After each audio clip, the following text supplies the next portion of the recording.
paper. So, Louphou, take the floor, please. Thank you. I would like to start by saying thanks to the organizers for including our paper in the program. So this is a joint work with Julien Bengui.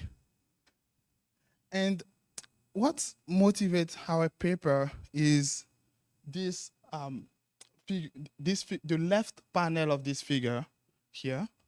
So this figure plots on the y-axis the average current account balance between the fourth quarter of 2021 and the first quarter of 2023 against the average inflation on the x-axis over the same period.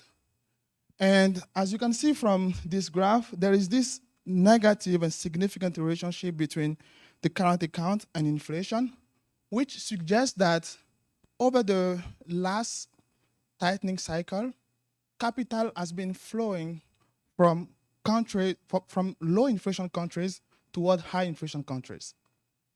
The right panel just says that countries that experience high inflation tend to tighten more. So focusing on this negative relationship between capital account and inflation, one natural question that came to our mind is whether these capital flows were inefficient in some way. And this is going to be the main question that this paper is going to try to address. More specifically, we ask whether capital flows from low inflation countries to high inflation countries can be destabilizing for the world economy. And to put kind of, let's say, our paper into our contribution into context relative to the literature, there is this existing literature that argues that capital flows can be excessively volatile from the perspective of macroeconomic and financial stability. But one thing that we notice is that little, if not none of these stories give a prominent role to the tension between output stabilization and inflation stabilization that seems to be very important and critical in the current context. And this is what this paper is going to be focusing on. In particular, we are going to build a two-country open economy model with nominal rigidities and inflationary cost push shocks.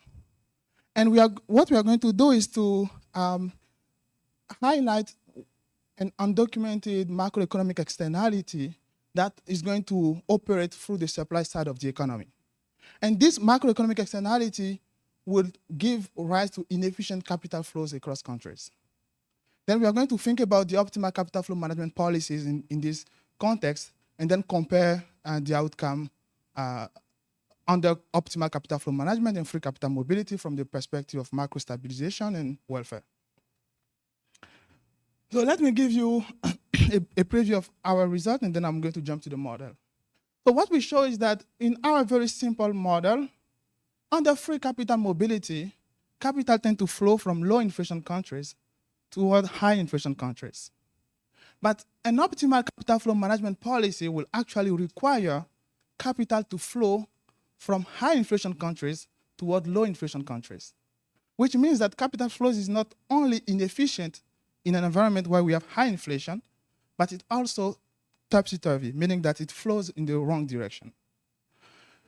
In terms of policy implication, what we show is that by reversing the pattern of capital flows, meaning by redirecting capital flows from high inflation countries toward low inflation countries instead of what we see in the data, this will lead to a situation where countries that are more severely hit by inflationary cost push shock will tend to tighten less aggressively compared to what they are doing right now under free capital mobility. And the model also predicts that this type of policy that reverses the pattern of capital flows will lead to stabilization gains and welfare gains. And the general logic here does not depend on the specification of monetary policy. So to give you an idea of how it works, let's think about a case where monetary policy is kind of passive. And you have this inflationary cost push shock that hit severely one country. Real rate is going to fall. You have exchange rate depreciation. If you assume that Marshall-Lerner condition holds, this will lead to capital inflows in these countries. And then these capital flows, compared to a closed capital account regime, will lead to a situation where households will tend to substitute away from working because of the wealth effect on labor supply, or increase the demand for non-tradable goods. This in turn will increase the marginal cost of firms, and these firms are going to, and this in agreement will lead to higher prices. So basically what happens is that under free capital flow regime, the capital inflows that is induced by monetary policy will tend to undermine the effectiveness of monetary policy. So this is also the same thing if you think about a situation where all countries in the world are following a Taylor rule, and one country is more severely hit, they raise more interest rate, they attract capital inflows, and this capital flow will lead to more inflation. So that's the key mechanism that we have in this paper, and that's what will lead to this inefficiency of capital flows under free capital mobility. Luke, can I ask you a question? Yep. So how do you square this result on optimal capital flows with the usual way we think about it, which is you tend to think that capital should flow where growth is the highest, and I would say that there's probably a very high correlation between the high inflation and the high growth. Completely. And so this would go in the opposite direction. Completely. And yeah, great question. So that's the main result. So basically, that's the main result when we have the demand shortages, and our paper is about supply pressures.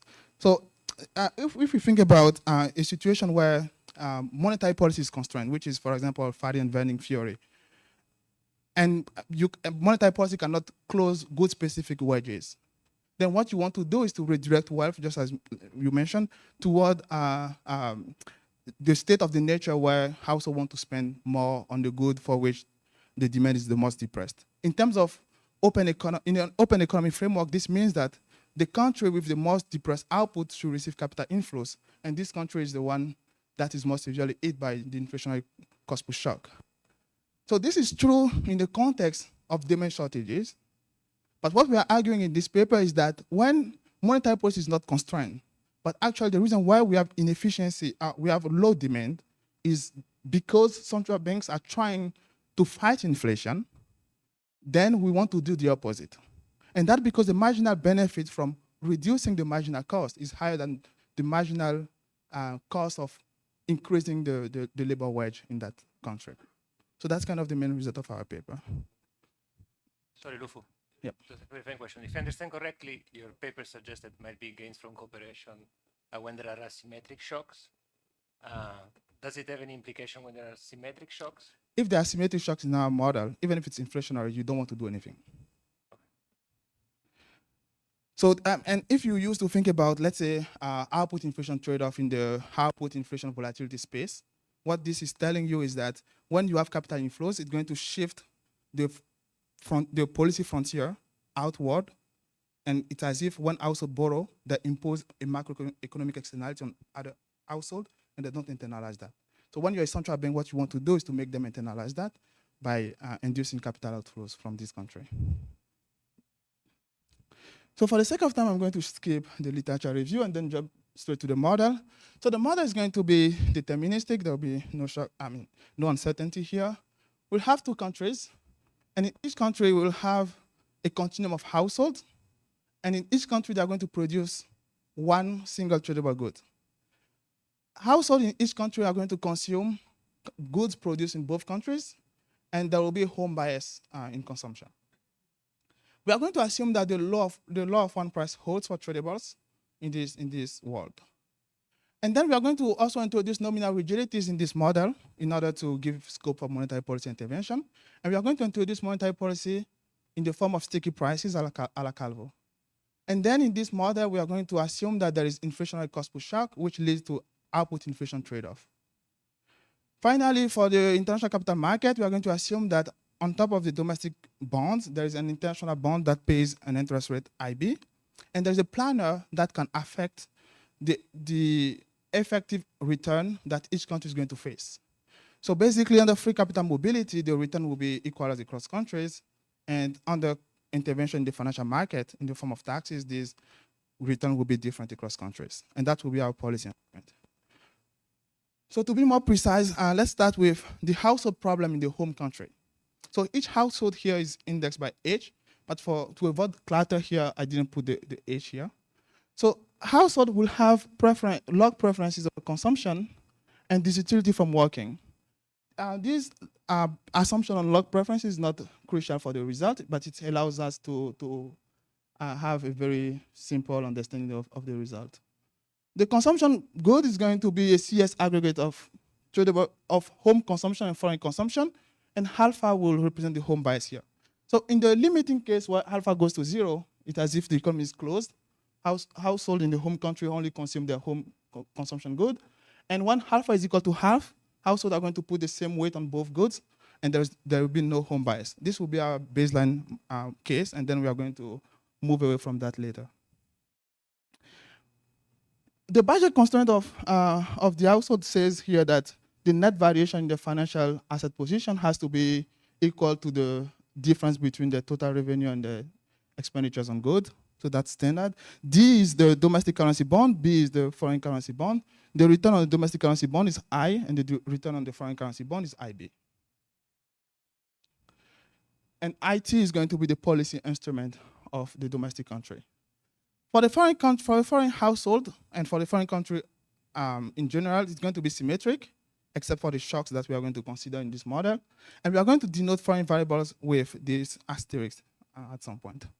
Now we are going to introduce a wedge in the return that these economies are going to face for the international bonds.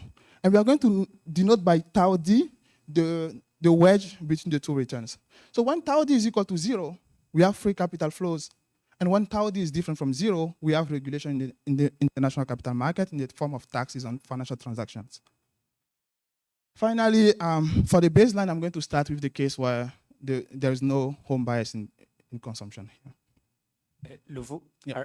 Are those transfers being collected by the capital controls being lump sum transferred to the households, or they are being just thrown to the sea? Good question. So here, this is what is going to ensure stationarity in this model. The global planner will do a one-time transfer at the beginning of the period. And this transfer will be such that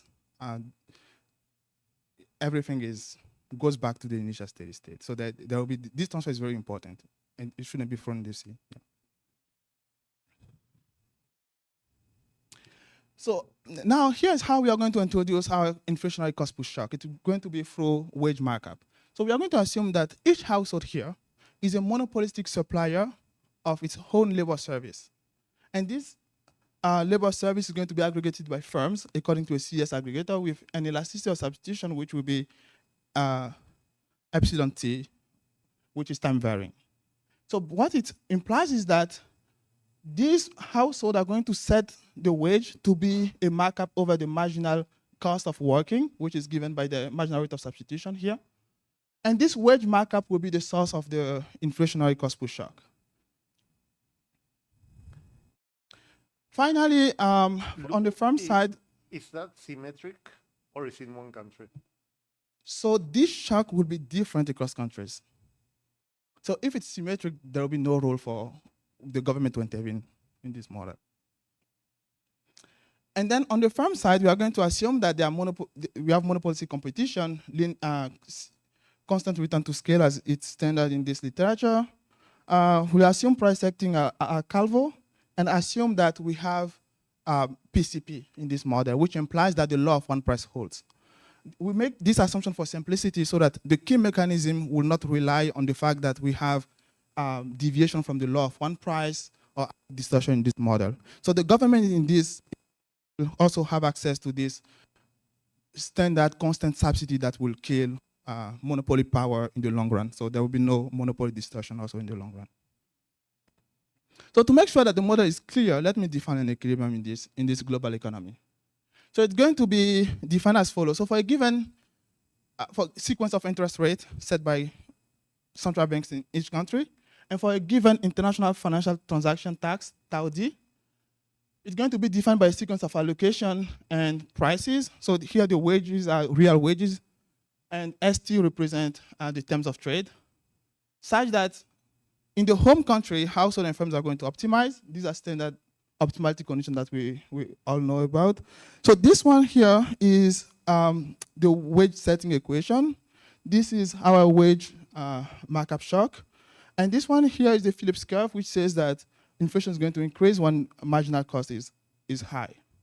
And here the marginal cost depend on the real wage, which is in unit of the CPI, and the terms of trade, because the marginal cost of firms is in terms of the price of the good produced domestically. The second market clearing condition here, and the second equilibrium condition is the market clearing. We are going to assume that domestic currency bonds clear domestically. That will be 0.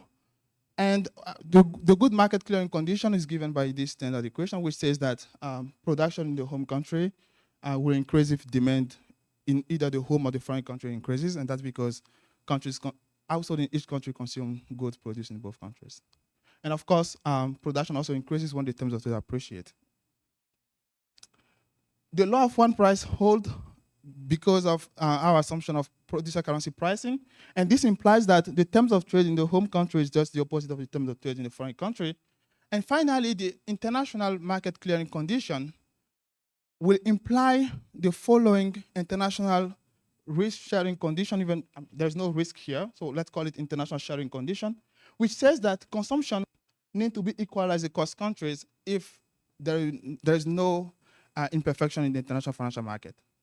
We are going to assume that there is a global planner who can use these taxes and impose restriction in this market, and this theta t is going to be our key policy variable that we'll try to manipulate in this model. And in particular, we are interested in the optimal path of theta t. Again, free capital mobility, theta t should be equal to 0. So if free capital flow is optimal, we should expect theta to be 0.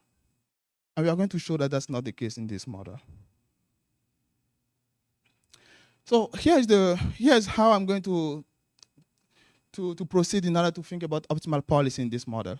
First, I'm going to define world and difference variables, which is going to be very interesting because then I will show you that we can restrict our attention to the variables and differences, and we shouldn't care about the world variables. So a world variable is just the average of a variable across the two countries for any x, and in particular for inflation is going to be the average PPI. Same thing for the inflation differential. Then we are going to think about a second order approximation of the loss function to have closed form solutions.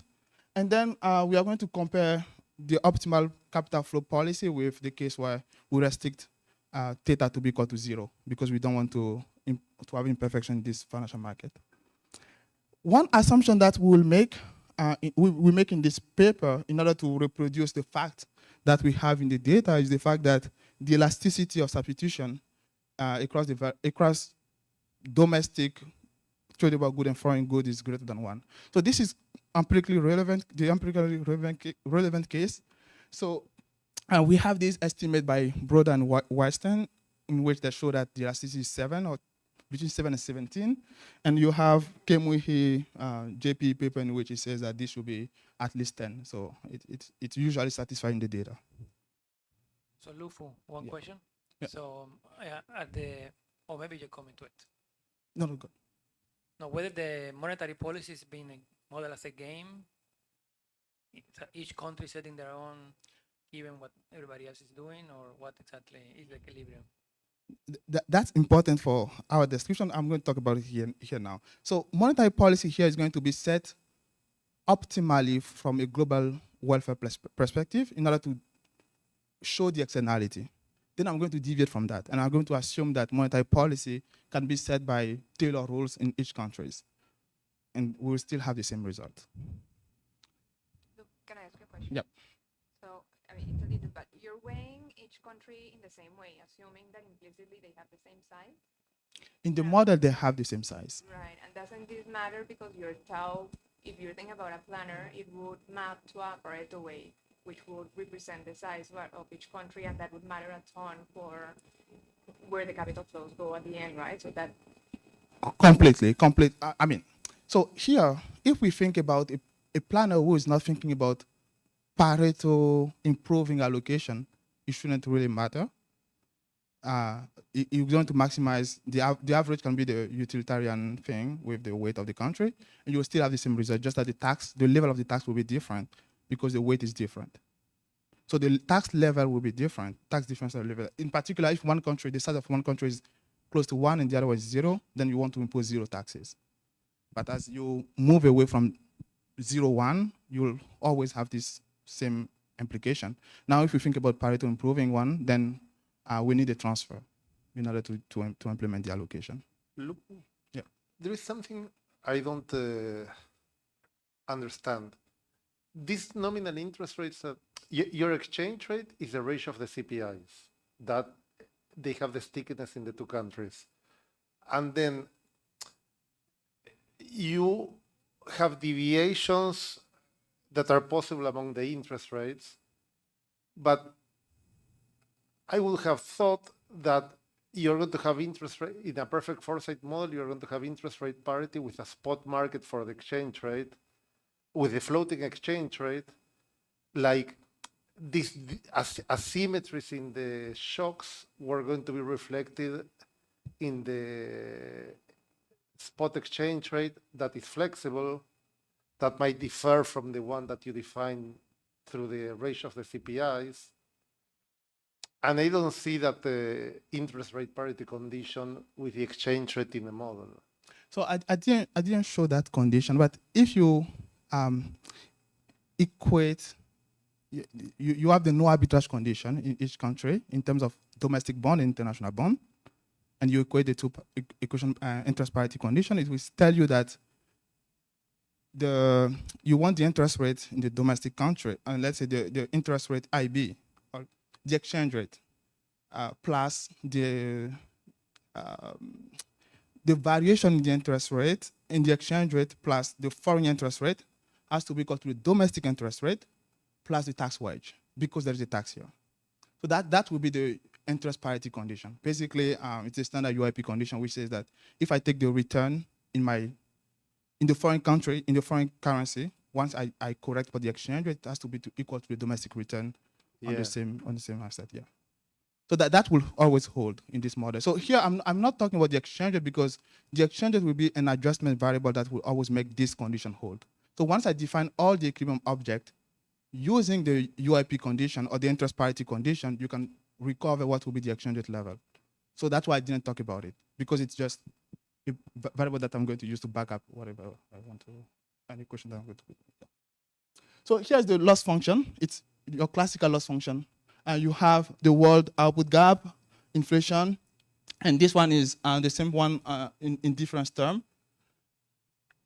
And in terms of the equilibrium conditions, you have the IS curve in the world in world variable, which is the average of the two IS curve. The Phillips curve in terms of world variable, the IS curve in terms of difference, and the Phillips curve in difference. And this is your standard IS curve, which says that output growth will depend on the real return here. This is your standard Phillips curve in the world in terms of world variables. What is very important here is that you can see that there is a clear separation in terms of the world variables and the variables in difference, which means that for our policy analysis in particular, for which we are interested in the path of theta, we can restrict our attention to the variables in difference. So this is what will be the most important thing here for our policy analysis. And any path of the capital of this theta will not affect the path of the world variables. And that's one lemma that we have in the paper, which says that the path of world output and world inflation is not affected by the capital flow regime. And in order to also make sure that there is no gain from cooperation of monetary policy, which will affect the design of this optimal path of theta, we are going to focus on the case where monetary policy is set optimally from the perspective of the global welfare. And I'm going to deviate from that later. Then here's how the result that I think is the most interesting one. We show that the optimal tax on financial transaction will take this form. What it means is that you want to redirect consumption away from the country with the most depressed output. And this is in line with what Paulina was saying, and kind of counterintuitive when we think about the standard theory of transfers, if we think about also macroprudential policy as aggregate management in the spirit of value inverting. And again, just to reiterate what I was saying, that's because In their case, they focus on the case where we have demand shortages. In our case, it's not the case. Our point is about the fact that here we have supply pressure. In that case, what we are saying is that you don't want to transfer resources toward agent with the highest MPC, but actually the one with the lowest MPC, because these are the ones that demand less good, and this will put less pressure on inflation. And this is the intuition in terms of macroeconomic externality point of view.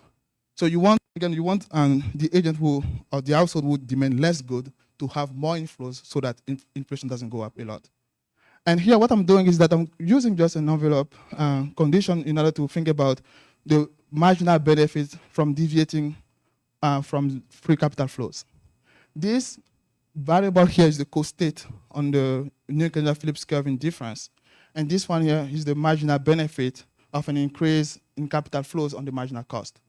So when you increase capital flows, what happens is that with our very simple separable preference case, what happens is that you have this wealth effect on labor supply. Household wants to, they feel richer, they want to supply less labor.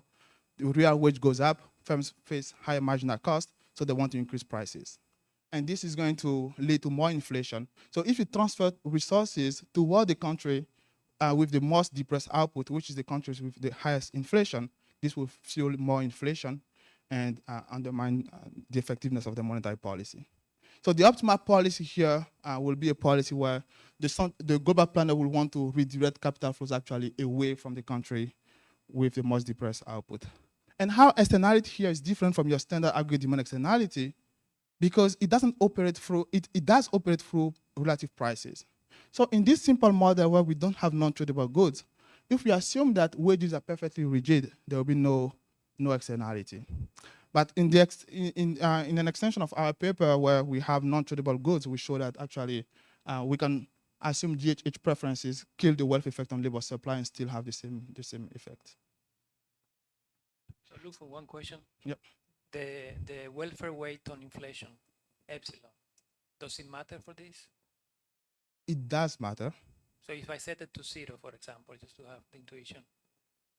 If you set it, let's say, yeah, if you set it to 0, then it could reverse the result, definitely. Let's say you care only about demand, then the result will be different. The sign will be different there.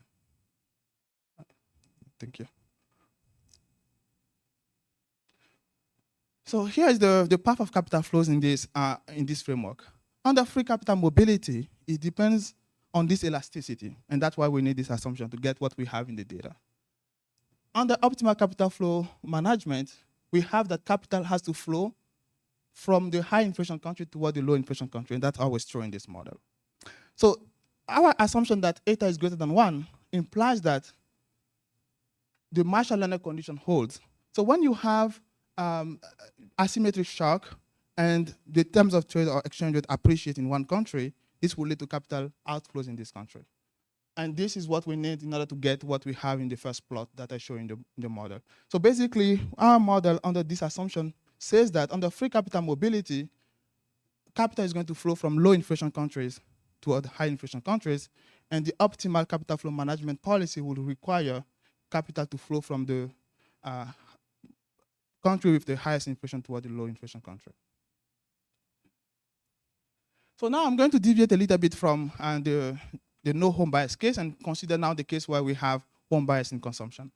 Then what you can see is that there will be now a purchasing power effect, which comes from the fact that now we have terms of trade that are going to be either more appreciated or less appreciated depending on the path of capital flows, and this is going to dampen the initial effect that we have. But as long as this elasticity is not sufficiently close to 0, we still have that the wealth effect will dominate. And that's also the case when we don't have wealth effect on labor supply, but only wealth effect on demand for non-tradable goods. And in that case, the path of capital flows would just take into account the fact that by changing the path of capital flows, imposing international financial taxes, we are going to also affect the terms of trade, and this is going to reduce welfare in the country that is less hit by the cost push shock. And this is kind of a figure that shows you what will happen in general in this model if we allow for any value of the elasticity and any value of the home bias parameter. So as long as the elasticity is greater than 1, which is consistent with the data, then we have that capital flow in the wrong direction on the free capital mobility.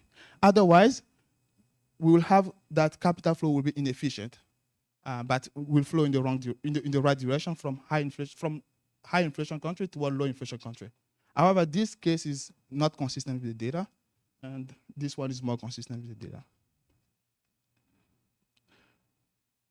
Another exercise that I'm going to do now is to think about whether this policy improves welfare only when we compare steady state or throughout the whole inflation, stagflation scenario.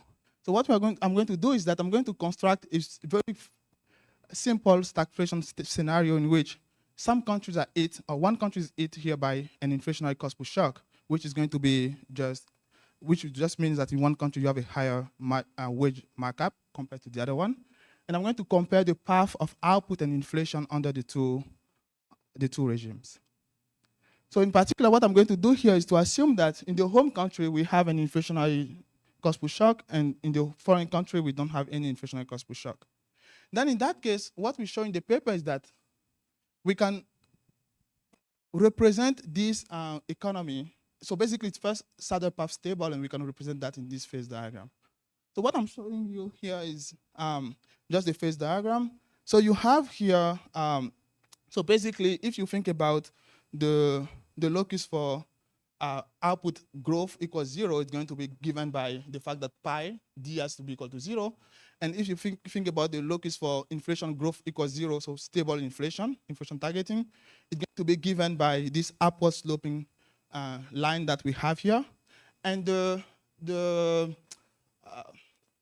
intercept of this line will be given by the size of the inflationary cost push shock. So in absence of inflationary cost push shock, or when it's symmetric across country, the intercept will be 0, otherwise it will be positive. So the one that you have here, this saddle path here, is the permanent one if the economy was driven mainly by the temporary shock, and this one is the long-term locus for pi d equals 0. So now here is what happens. When you have an inflationary cost push shock in the home country, it leads to inflation in the home country. But this inflation is going to be lower than the one that you will have if you were on the saddle path here. And that's because of the commitment of the home government, or the commitment of the global planner, to set a higher interest rate in response to the inflationary cost push shock in the home country relative to the foreign country. This means that in terms of output gap, the output gap will be lower in the home country. And that's what you have here with the YD being negative. And here's this hump shape. The implication for the terms of trade is that in order to get this path of output gap across countries, we need the terms of trade to be appreciated throughout the whole episode.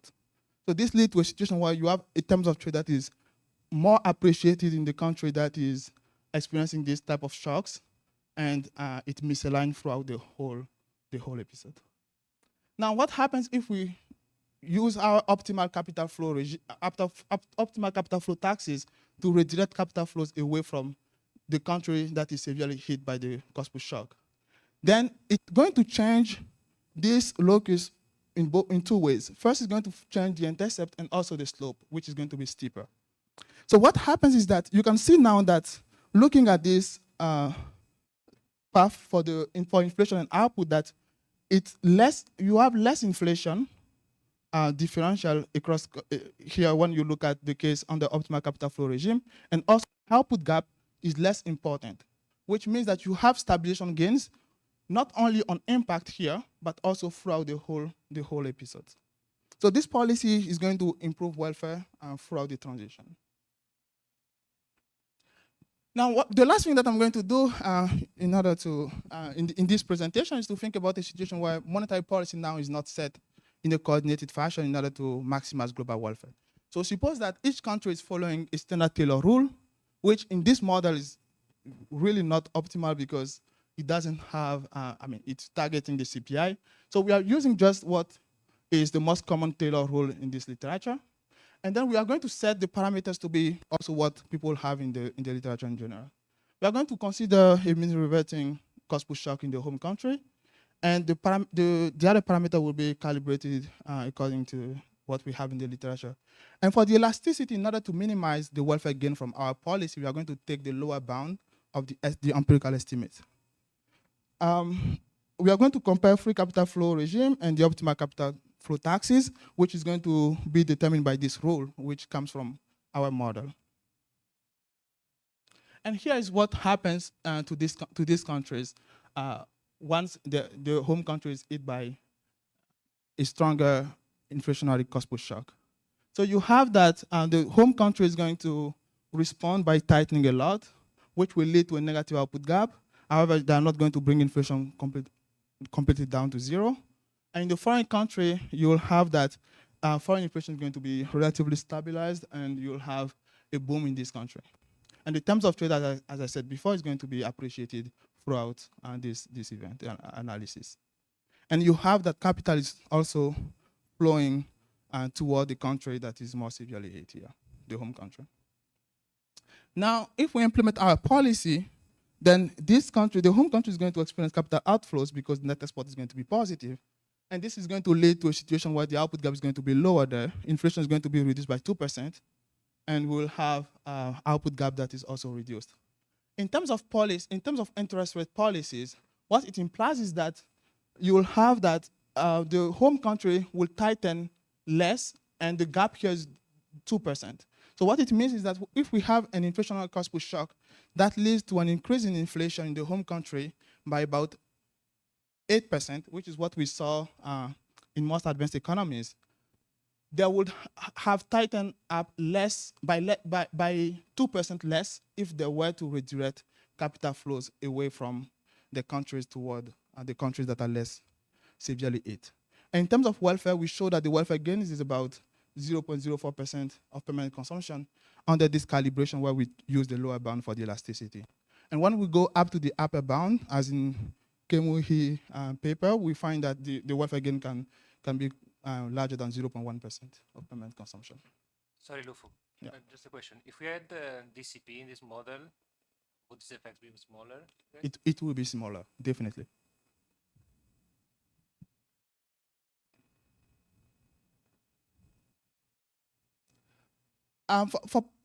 In terms of policy implication, just before I conclude, what our paper suggests is that when you have stagflation when you have high inflation in advanced economies, and you see that you have capital flowing out of these countries toward emerging economies, these large swings in capital flows are usually inefficient from a macroeconomic stability perspective, and we need active capital flow management policies or macroprudential policies in order to keep capital from flowing out of these emerging market economies. In the paper, we have extensions with non-tradable goods, and we show that in that case, we can have GHH preferences to kill the wealth effect on labor supply, and we still have that our macroeconomic externality will work through the wealth effect on demand for non-tradables, which will still push the marginal cost of firms up, and then you want to still redirect capital flow away from these countries. And the result continue to also hold when we have wage rigidity. In the paper, we also discuss some other alternative specification like LCP, DCP, and when we have other constraints on monetary policy, it still dampens it does dampen the effect that we have in this model, but it doesn't change the result, which is the fact that you want capital to flow from high inflation countries toward low inflation countries. So to conclude, what we show in this paper is that in the data, we see that capital tend to flow from low inflation countries toward high inflation countries. And this pattern of capital flows, which is not only relevant for the recent event, but in the revised version of our paper, which should be available soon, we show that it's also the case when we look at past event of high inflation across countries. This type of flows can be destabilizing, and that's what we show in the paper. And in particular, we show that reversing the pattern of capital flows will lead to less aggressive tightening in countries that are more severely hit, and will lead to global welfare gains. And in general, we view our paper as casting doubt on this classical view that by having free capital mobility, it's going to promote macroeconomic adjustment, in particular when we are in a high inflation environment. Thank you.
Thank you. I wanted to give special thanks to the institutions that have made this conference possible, the Latinoamerican Research Fund and the Central Bank of Peru. And this is very personal for me in a way, because of course my first job was with the Central Bank, and much of what I've done in my research and in my life has been actually trying to think about interaction between academic research and policy making. And much of what I was thinking when I was thinking about talking about this paper was like, well, how does this matter? I mean, how is it, how would I talk about this kind of paper to policymakers, right? And that's something that I started doing about 40 years ago at the Central Bank of Peru with very good friends, right? And some of which actually did become policymakers. I mean, here in particular, you see a photo from the first, this was the first economists meeting or seminar of the Central Bank of Peru. And next to me is our dear friend Renzo Rossini. And on the other side, you see Jose Arista, who is today the finance minister. And we've been talking for 40 years about these issues. And you know, some of my discussion today is going to be inspired by the question, well, how would I sell this paper to policymakers? And I'm going to try to emphasize what I mean, right?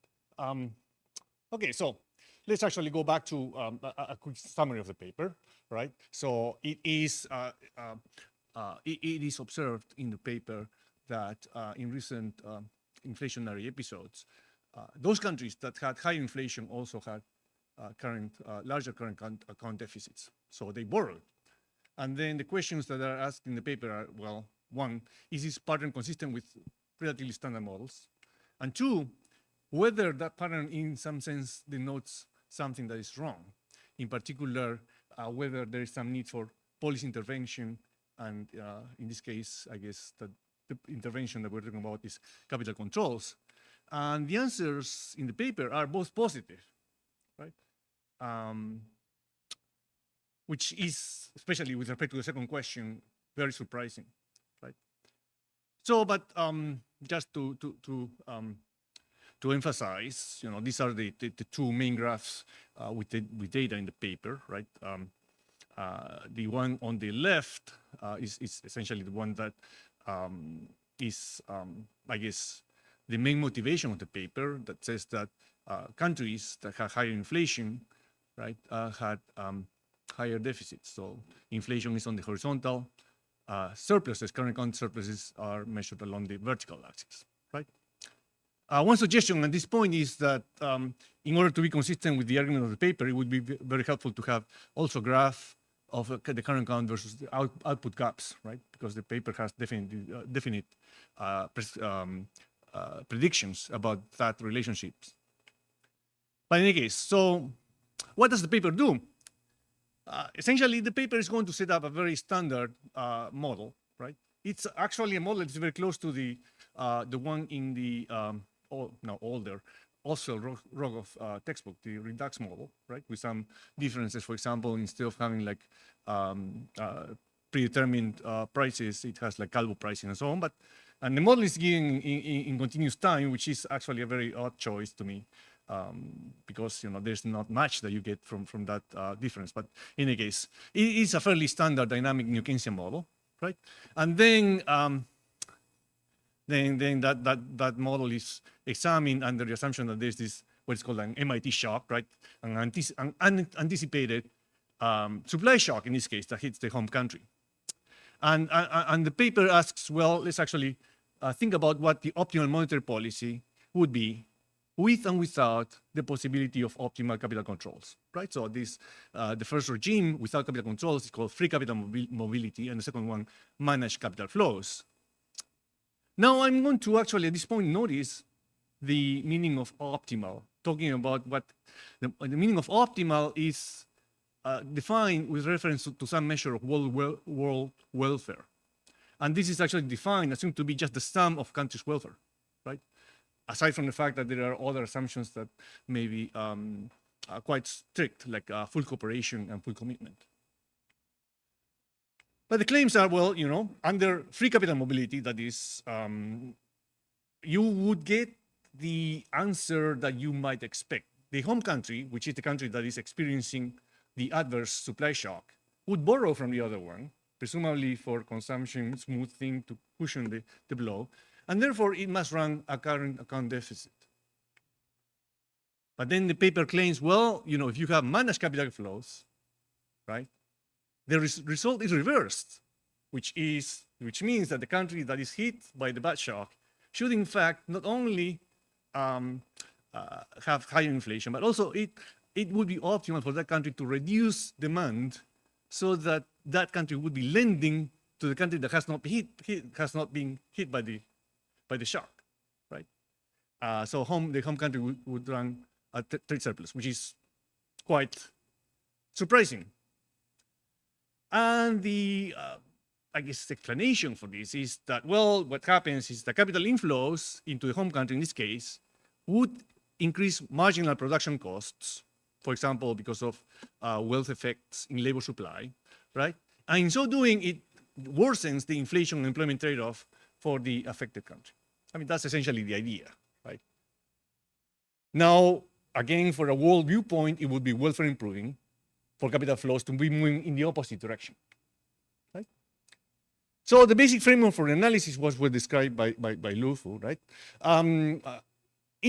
The main constraints for policy are given by essentially the Phillips curves at home and in the foreign country. Now, because of symmetry, this can be rewritten in terms of sums and differences of different variables, right? So, for example, the first equation here is the development of essentially the Phillips curve for the world inflation rate, the sum of inflation at home and abroad. Whereas the second equation would be the Phillips curve for the differences in inflation, right? And in that second one, you have like the differences in inflation, pi dot d depends on the differences in output gaps, yd, and then the differences in consumption, right? Which is giving the symbol theta in the paper, the consumption differential. And that's presumably something that you can control with capital, if you use appropriate capital controls, right? Now the assumptions are special so that the world welfare function, again, I'm saying this is the sum of utilities, right, can be expressed in this way, right? Essentially, it's interesting, it's a purely quadratic function of world variables and difference variables, right? This is quite tractable, but I must remark, well, this is actually not only derived from a second-order approximation of the sum of home and foreign utilities, but it also imposes very strong restrictions, right?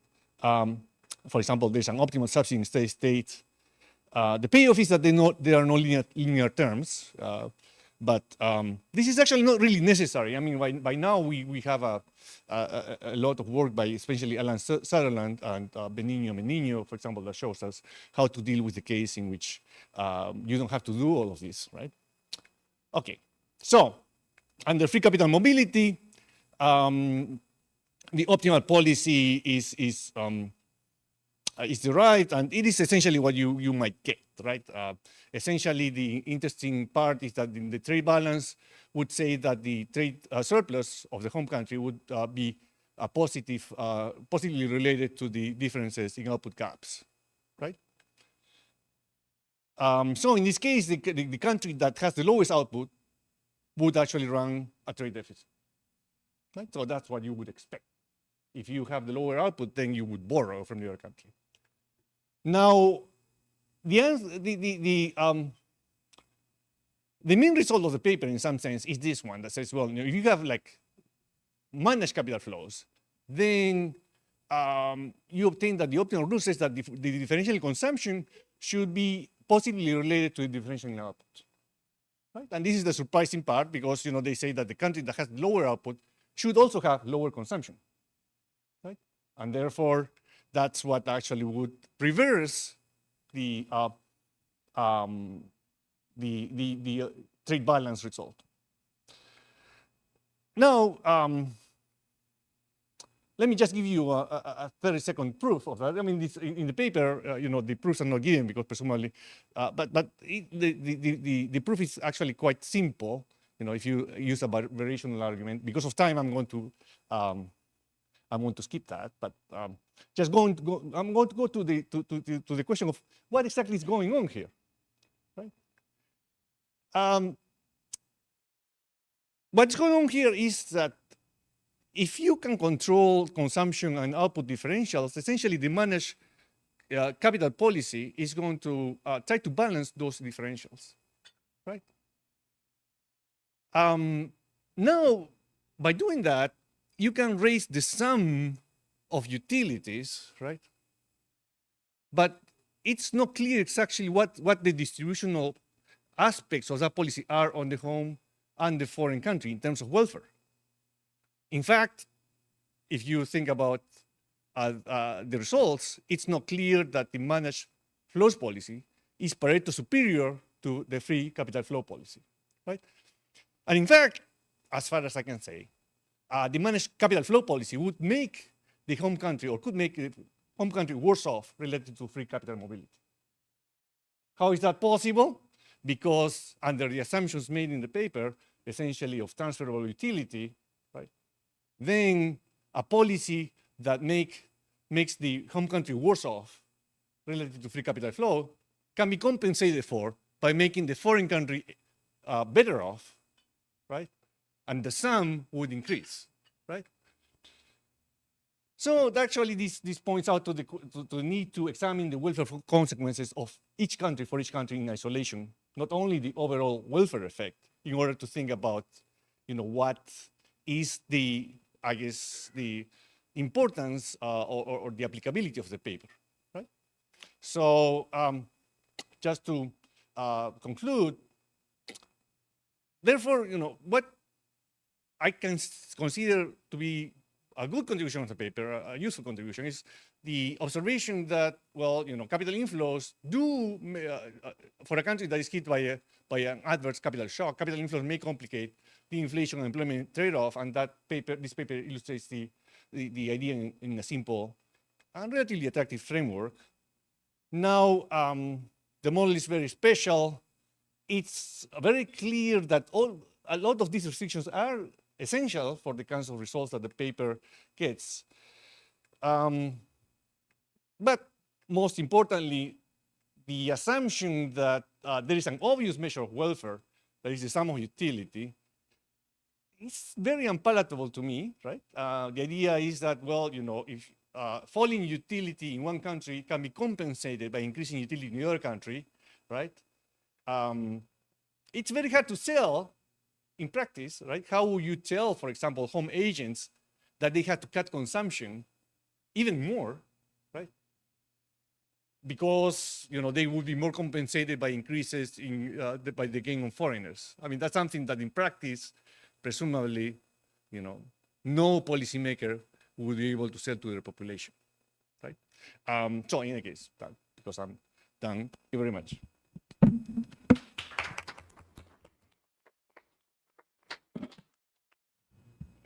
Let's go directly to some questions, and then you can reply. Pablo? Evidence that at least the Phillips curve is dead in the US. So I think it will be useful before going to the model to understand if there is evidence of a Phillips curve in the countries in your sample, because the entire exercise relies on this channel that might be absent in at least one of those group of countries. Louphou, I have, if you have a flexible prices in your model, do you recover you have log preferences? Do you get call and upsell? So, and then you have the law of one price on the whole CPI, but that's kind of strange because maybe you should have the law on PPI. No, but maybe, but some prices cannot be changed. So maybe the law of one price should be on the guys that can adjust. And I wonder, and that's playing the role of what I was telling you before of like a spot price that is acting kind of like cold and upsell and preventing this arbitrage is the economics might be different. And then maybe also, if you keep the sticky prices, maybe you're going to get a lot of, if things are asymmetric, you're going to get a lot of international trade because the firms are not trading prices. So maybe you want to make them non-tradable if they cannot change the price, because these sticky prices are generating weird things. With comparing to the call and upsell benchmark of flexible prices. Louphou, quick question. Given the empirical motivation you show in the beginning, if we keep your model, but instead of having cost push shocks, we have demand shocks, wouldn't that generate the pattern of capital flows that is consistent with the data? And just Manuel, and then Louphou can answer all of those. Yeah, so I'm just gonna go back to Paulina's question, Louphou. If you take the limit as one country becomes really big with respect to the other, then what are the implications for the small one?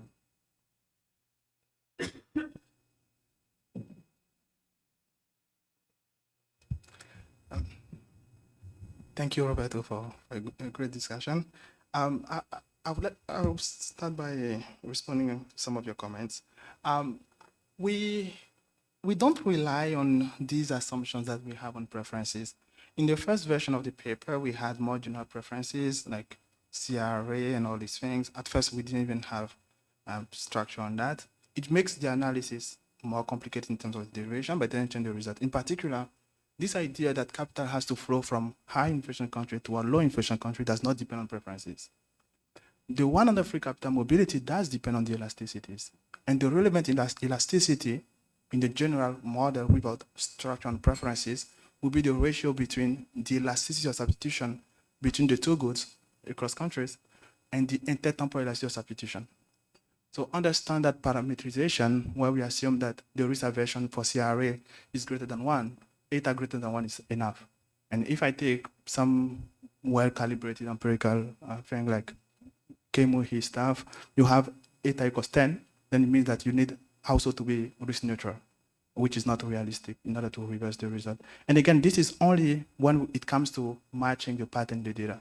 But in terms of the policy analysis, which suggests that capital has to flow from high inflation toward low inflation country, it doesn't depend on that. That's kind of what and regarding the other assumption, I think we can talk later, but the time consistency would just mean that output gap is just the opposite of inflation instead of the price level under commitment. So actually it makes our analysis more complicated, but we didn't want people to believe that it's because of the time inconsistency that the result is showing up there. That's why we have commitment to.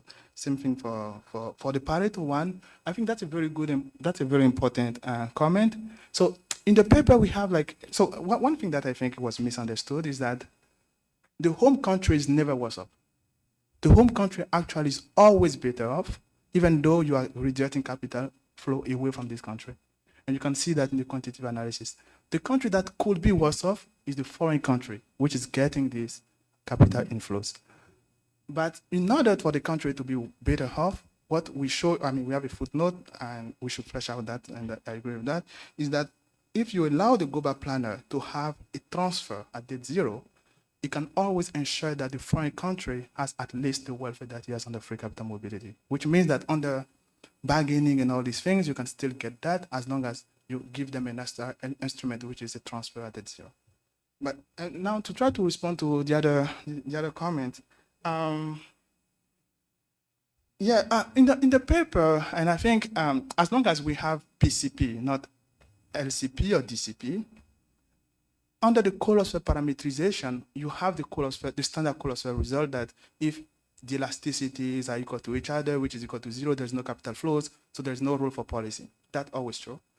So it's not really about the sticky price assumption. It's about the fact that we don't have the fact that monopolistic firms selling the same good in 2 different countries are pricing the good at different prices. So under DCP or LCP, and I think I had a comment when I was presenting about that, then that can be different. But as long as we have PCP, the Colosfer case is still hold in our paper.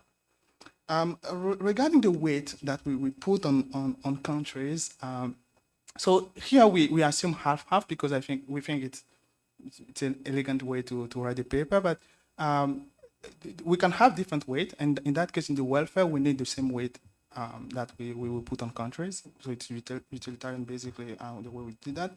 In the limited case where one country is too big and one is super small, let's say small open economy, our model implies that you don't want to use macroprudential policies to distort capital flows. So capital flows will be efficient in our model. However, if you have constraints on monetary policy that leads to demand shortages, just like Paulina was saying, then in that case you want to intervene, and that's from Fari and Ben in econometrical paper. The last question, I think there was 2 questions. The Phillips curve. So for the Phillips curve, yeah, we didn't really do that, and I think we should take a look. But yeah, it does work through the Phillips curve, and that's one of the importance and one of the most important channels here. We need to have this upward inflation trade-off. So thank you for the question. And Fernando, The demand shocks. oh yeah. So if we have demand shock in our model and not supply shock, we can still have what we have in the data as long as the elasticity is greater than 1. What we don't get is the fact that the optimal capital flow policy will implement a different type of allocation. Thank you. Okay, is it okay if we talk about it with him afterwards, Manuel, about the remaining? Okay, because we're running a little bit late. Okay, so let's take a break until 3:15 and we'll be back.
Okay.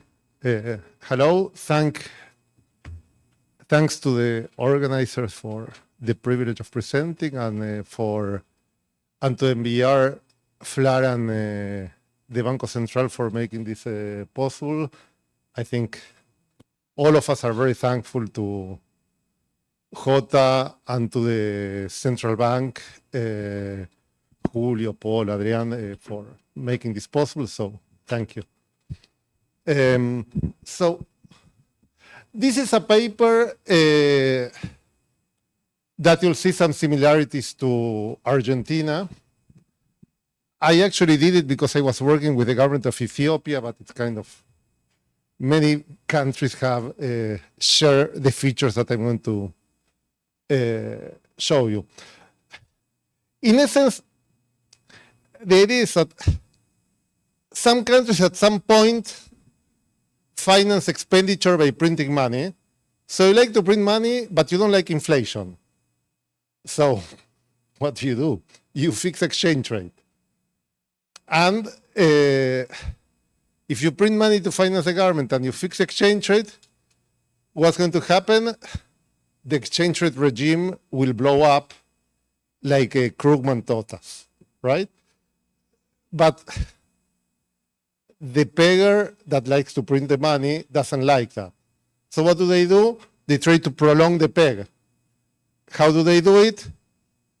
They put capital control to extend the life of the peg. And I'm going to show you that if you just do that, it collapses. A little bit later, but it collapses nevertheless. So then you're going to put import restrictions so that you don't lose reserves. And that creates all sorts of problems and the economy kind of implodes. So that's the story I want to tell. So it's a very different way of looking at capital controls. We're not playing the game of we're doing optimal policy and the capital control solves some problem. The capital control just keeps the bad policies alive for longer.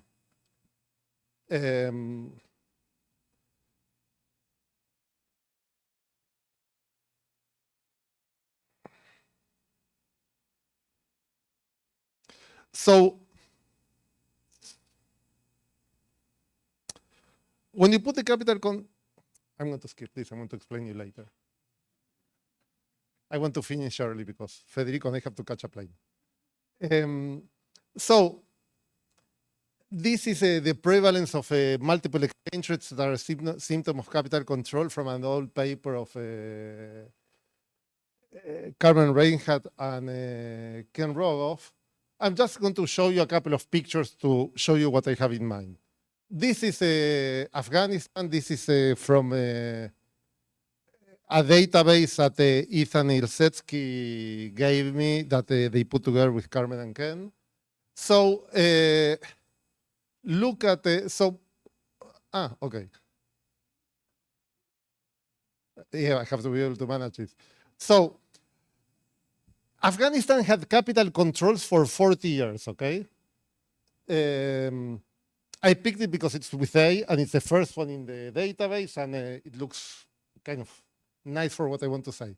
Look here in 1980, like the official and the parallel exchange rate that are the red and the black were the same.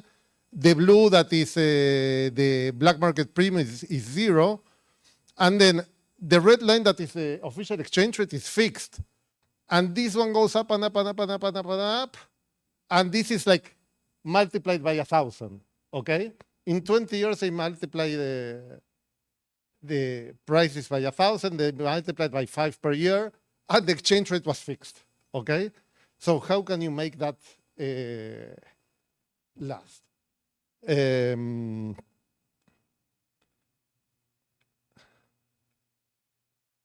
This is Peru. I did this yesterday. Whatever I say now, Julio, Paul, and Adrian will tell me that it's wrong, and Roberto. But I think that here, this is a short, But here you see that the black market exchange rate is going up. You have a fixed exchange rate. So here you have it's fixed. Nothing is happening, so they are not printing money. And then here they started to print money, and the shadow exchange rate, you're going to see in the model, is kind of a symptom. This gap is kind of a symptom that you're printing a lot of money. And in some way here, when you devalue, you run out of the reserves, you let it float.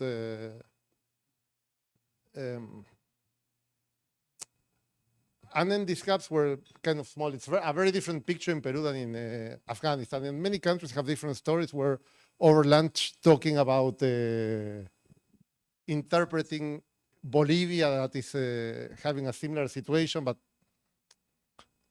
I think that Bolivia is floating now, even though it's a secret.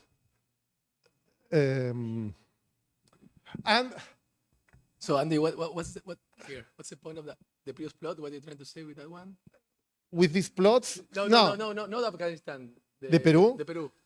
Other than that, it's kind of. no, okay, that the parallel exchange rate is telling you that you're printing a lot of money and that it eventually collapses. And the parallel exchange rate is also telling you that you're having capital controls. So what I'm going to show you models that can explain these things. Now I'm not going to talk about the other thing I want to tell you is from the Reinhardt and Rogoff table, you see that the countries that have multiple exchange rates have an inflation that is 160, the other one's 20, so the inflation is 8 times higher, and growth instead of being 1.8 is 0.8 higher.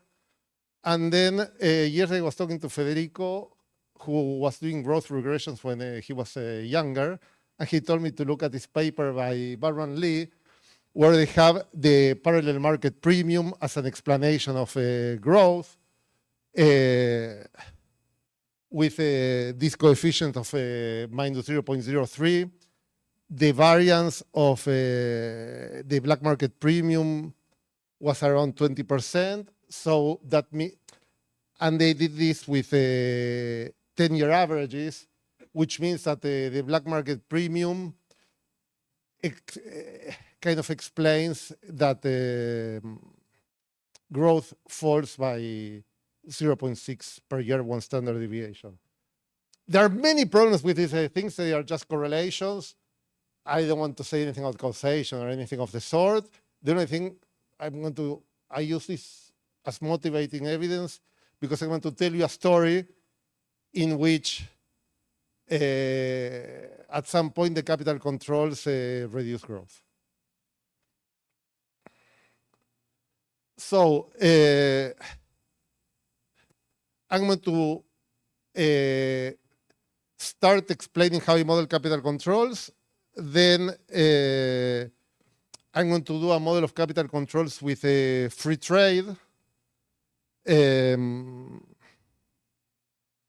So when you have a free trade and the fixed exchange rate that people anticipate is going to be gone, the capital controls don't allow you to go to a central bank and buy the dollars, but if you have free trade, you can buy imports to get rid of the extra money and grab the reserves. So that's what you do. And then you're going to put import restrictions so that you can not import to grab the reserves. So if you look at the balance of payments identity here, the change in reserves plus the change in the private net of foreign assets is equal to the current account. That's what we teach in our first course of international. And now, typically, these capital controls work that the government tells exporters you have to sell your export proceeds to the central bank, and importers buy from the central bank. So all the current account transactions are settled against the central bank with reserves. And then in the aggregate, the private net capital flows are equal to 0, which does not preclude individuals within the economy to trade foreign assets among ourselves, and that's a black market for the exchange rate. And this was very prevalent in the post-war, and for people like Tim and I, and maybe Roberto, that are Freddy, that were old enough, we learned the monetary approach to the balance of payments, which said that the balance of payments is not this intertemporal thing that young people think that it is, and it actually is, but and it's definitely not the ISL MVP, where the price of non-tradables to tradables determines the current account. But Harry Johnson, Jacob Frenkel, and these guys were saying, if the current account is equal to the change in reserves, then I can explain the current account with the change in the demand for money minus the change in domestic credit, which is a discussion we had with Paul before, that if you have the capital controls, the change in reserves comes from the monetary approach to the balance of payments. Okay. So I'm going to use all these results from our forefathers. I'm going to assume that we had a discussion with Manuel because he told me that this is redundant, but I'm going to explain it anyway. Hopefully I will not confuse you as I confuse Manuel. There is this redundant asset that is a Lucas tree that pays a dividend that is the international interest rate every year, and it's a perpetuity. If you discount this with international interest rate, the price it should be 1. So it's $1. Now, we can trade this tree domestically at this price Q in local currency. So this is going to be the price of buying a tree that in normal conditions, if the interest rates are equal across countries, should be $1. But if the interest rates are different, it's not going to be $1. Okay? And then if I divide this floating, this free exchange rate by the fixed exchange rate, I get the premium that I showed you in the previous slides in blue. And I'm going to, if you click here, you're going to see the exchange rate that is implicit in the price of the stock of Apple in the Buenos Aires Stock Exchange and in the New York Stock Exchange and many stocks. And if you click here, you're going to see it for Bitcoin, but for the sake of time, I'm not going to do it. So then, how do you compute this price?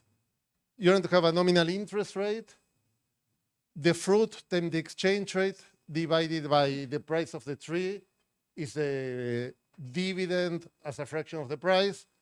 And this is the capital gain. This is an arbitrage equation. And then if you solve this, you get the price of Q, of the capital Q. If you subtract the rate of devaluation, that is going to be the rate of inflation with a free trade, then this goes dividing here. This is the premium, and this is the change in the premium. So in the old literature, the capital controls were this thing that I told you. The modern literature says that the difference between this and this is the capital flow management taxes that Louphou was showing us, that are these. In this paper, they are endogenous. They are the result of the percentage change in the premium and how different this is from one. Okay. And if at some point the fixed exchange rate regime collapses and you start to float, like you saw in these pictures for Peru, for example, that's what Nico was asking, then the Q is going to be equal to the exchange rate after you have the collapse of the regime, the devaluation discounted at the nominal interest rate, plus the present value of the fruit. So in that sense, the price of the black market is anticipating what's going to happen to the official. And even though in the model it doesn't have it's a redundant asset that doesn't influence the allocations, I think it's interesting to understand it because it allows us to interpret the data. For example, I can tell you that when the nominal black market exchange rate multiplied by 10 in Afghanistan is because they were printing money. Okay. So let's say I'm going to do a very, very simple model. It's essentially the Krugman model. An endowment economy with free trade, the domestic prices are equal to the exchange rate. I'm going to put money in the utility function. And following Krugman, I'm going to make the rate of growth of domestic credit equal to theta. That's a controversial assumption because it means that the budget deficit is growing exponentially, but you can relax it at the cost of messier algebra, and I'm going to follow Krugman here. Even though a deficit that is fixed in real terms might be better than an exponential deficit. And I'm going to say that exchange rate is unsustainable when the rate of devaluation is smaller than the rate of growth of domestic credit. In that case of Afghanistan, the devaluation, the epsilon was equal to 0. Okay. Here it's interesting to understand the budget constraints. The budget constraint, most of the time, is the usual one. The accumulation of assets is equal to income minus consumption minus taxes plus the interest on the foreign assets plus the interest on the nominal bond divided by the exchange rate. Okay. Now, there are these points when the regime changes where in the Krugman model, you have free capital mobility, so agents can increase their holdings of the foreign bonds. The nominal black market and official rate are the same. And the fact that there is no arbitrage, that you cannot make money just by rebalancing the portfolio, is saying that the change in the nominal assets is going to be equal to the change in the foreign currency asset with the flip side. Okay. Now, under capital controls, things are different because you cannot change this. Okay. And because you cannot change this in the aggregate, you cannot change this in the aggregate. When you have the capital controls, the fact that this is equal to 0 means that your nominal holdings before and after the change of regime have to be the same. And also, notice that this is an asset price that is continuous in time, it cannot jump. So even though you have dollars, it's like, if you cannot change this and this is doesn't jump at T, these dollars that you have are like a nominal asset, and when there is a jump in the price level, you have a capital loss. Okay? So when you have this devaluation, you have a jump in the price level, this that is your holding of nominal things is going to have a capital loss. And that's important for the equilibrium. So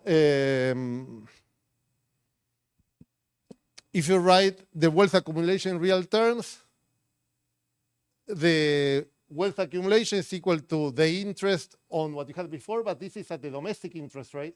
That might be difficult, plus the savings minus the seniorage. okay? And then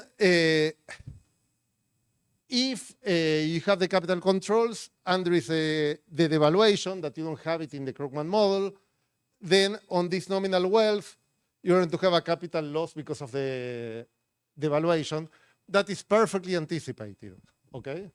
So it's you're holding an asset, you're going to get killed, but there's nothing you can do about it. So the consumer's problem is to maximize the utility. This interest rate is equal to the international rate. So there is no reason to have any capital flows except from the incentives that the inconsistent monetary policy is giving you. This is a standard budget constraint, and this is that the fact that at time t, if you have the Krugman case, this is going to be equal to 0, and this goes away. When you have the capital controls, you're going to get killed. Okay? So when you take the first order conditions, you're going to have the demand for money, marginal rate of substitution between money and consumption. I'm going to do some simple examples in the computer, separable utility, everything beautiful, okay? Everything easy. Then you're going to have the Euler equation, and here the growth of consumption is going to depend on the wedge between the domestic rate and the international rate, that is your discount factor. And then at the time of the regime switch, you're going to have this capital loss, okay? And notice that when you have the devaluation, then if you fix this consumption has to be higher. Okay, so as a refresher, this is a graph of the Krugman model. Here, the red line is consumption, it doesn't move. And that's because the interest rate in the preference, in the country's discount factor is equal to the international interest rate. Now, this is domestic credit. These are the reserves. The sum of domestic credit plus the reserves is a quantity of money. If domestic credit is growing, the quantity of money, the demand for money is fixed because the interest rate is fixed because we have a fixed exchange rate. Reserves are falling, but at some point people will realize that the exchange rate, the fixed exchange rate regime will collapse. You're going to have floating, and with the floating, the rate of inflation is going to be the rate of growth of the money supply with no reserves, that is theta. The demand for money is going to fall, and the demand for money will fall by this amount that is exactly equal to the reserves and is exactly equal to the foreign bonds that the country, the private sector is grabbing from the central bank. And this is the speculative attack, and with our parameters, it's 1.5 years. Now, when you have the capital controls, the consumption after the attack is easy, is the interest on the assets. You don't have reserves, so it's only the private assets, plus income net of expenditures. And the money demand depends on the consumption and the nominal interest rate after the attack. Now, the Euler equation at T is that the marginal rate of substitution between consumption before and after the attack is equal to the return on these nominal assets, that is 1 over the 1 plus the rate of the valuation. And this, because the money supply doesn't change, the jump in prices is equal to the rate of the money demands. The money demand after the attack is the one that we derived before. And this is the supply of money in dollars at the official exchange rate when reserves are 0. And you see that if theta is bigger than epsilon, this thing is growing with the time of the attack. So this thing is becoming smaller. The devaluation will be bigger the more money you have printed over time, which means that the jump in consumption is going to be bigger. And the bigger is this, the more money you printed because of the theta and the time it took you, the larger is going to be the consumption before the attack, because that's a way of taking the reserves out of the central bank by having the trade deficit and getting the reserves. So I'm going to go fast over this equation. This is the Euler condition where... So Andy, can I ask you a quick question? Yeah. Sorry. What I didn't follow, I'm sure it's a simple point, is so at this time t, Yeah. t is when everything breaks and you get out of this kind of, imagine like an inaction region, and now you kind of hit this boundary. No, like kind of it's like the It's not like DSS.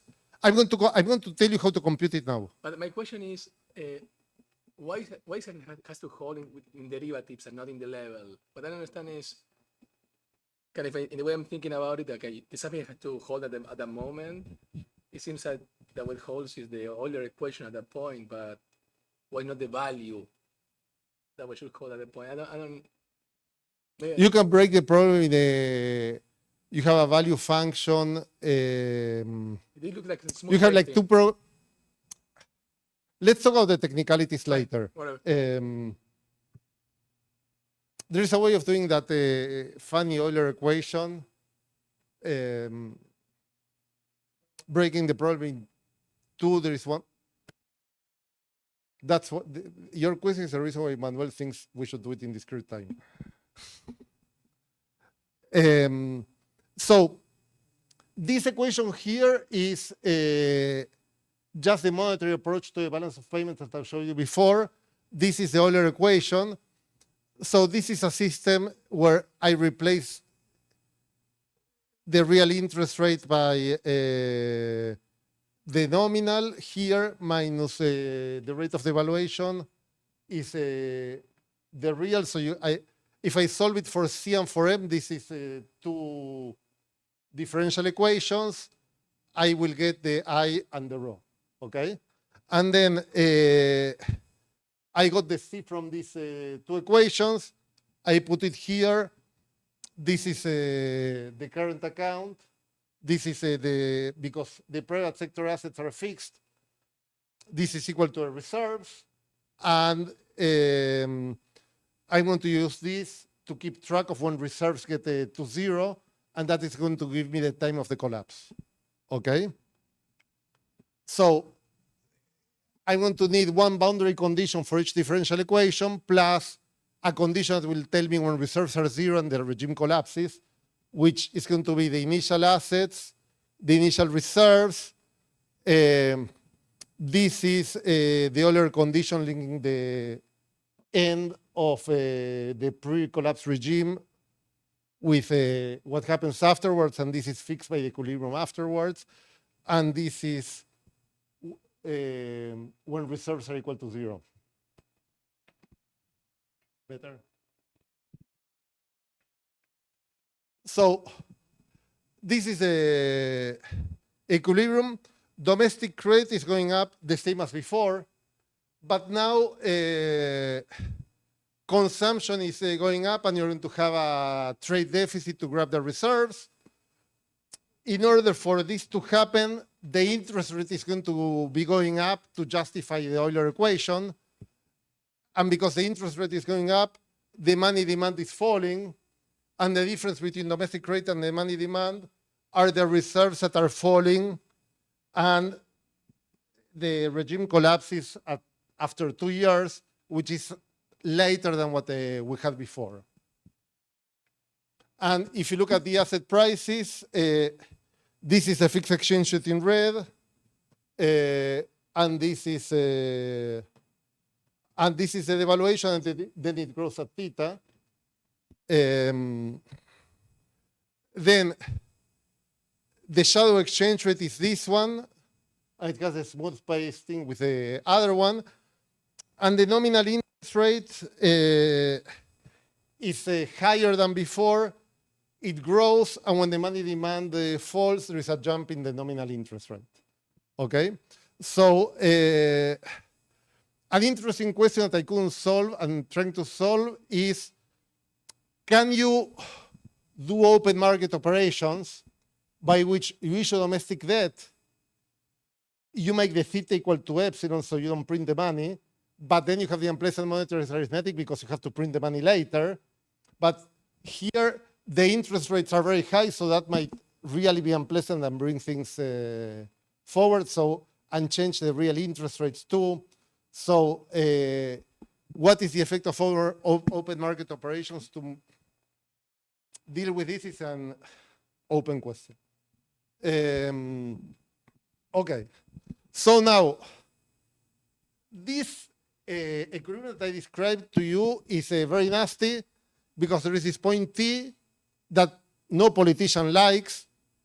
The real value of the assets of the private sector falls, consumption was booming and falls, and then inflation goes up, and people don't like inflation. So no policymaker wants to be in office at that time, capital T. So you'll do whatever it takes to pass the buck to the guy that follows you. So what we're going to do now is to say, I'm going to create an economy with production, home, and traded goods. I'm going to put a limit on the traded good, which means that I cannot import to get the reserves. And I'm going to put this limit so that the reserves are constant. So I can sustain all the Taliban regime, or the 10 years in which that was happening in Peru, or the 10 years in Argentina by putting import restrictions, and the import restrictions make the regime sustainable, okay? And I'm going to assume that you can allocate labor to produce the traded good and a home good that is identical to a traded good. But I'm going to explain you later that the multiple exchange rates are going to distort production, and they are going to make exports shrink. And if exports shrink, and you want to keep the F dot equal to 0, you have to shrink this. And this policy with the theta bigger than epsilon is going to lead the economy to autarky, because exporters are not going to like to sell at the official rate when the prices are much higher. And then if you don't export, you cannot import if you want to keep the reserves constant. And the economy that is in financial autarky will go to trade autarky. And that's the cost of doing this. So I'm going to put two consumption goods that are perfect substitutes. I'm going to produce the traded good with labor and a neoclassical production function, and the marginal product, when all the labor is allocated to the traded good, is equal to 1. And that's the case I had in the Krugman model. And the home good is produced with a linear technology that has the marginal product of labor equal to 1. So when the marginal product of labor is equal to 1, you produce 0 of the home good and all in the traded good. Okay, so I'm going to assume that this is a budget constraint in terms of the consumption good. Now, the relative price of the home and the traded good, the way I rigged it, because they are perfect substitute, is equal to 1, so they are the same good. I'm valuing everything in the same good. I want to assume that exporters have to sell everything to the central bank, and then they have to buy the traded good from the central bank, from the government or from an intermediary. Now, the import restrictions are like a trade quota. So now I don't have that the exchange rate is equal to the price level because I'm restricting the import, so the price level might be different, and it's going to be much higher because we're printing the money. Okay? So the government is going to force the exporter to sell at this fixed price, but then when they want to buy stuff, they have to pay this price. So that is like an implicit tax on exports. In Argentina, the official exchange rate is 800, the unofficial is 1200, so implicitly they are paying 800 for what is worth 1200, okay? And then I'm going to assume that the government is making a profit because they sell this stuff to consumers at the price P, and they only pay E. So typically, it's not the case that the government is making the profit. The government is giving the right to buy the things at the cheap exchange rate to some private sector guy that in some way is going to receive a transfer because they are friends of somebody. But I put it this way. So I have 4 minutes, so I'm going to show you the equilibrium allocation.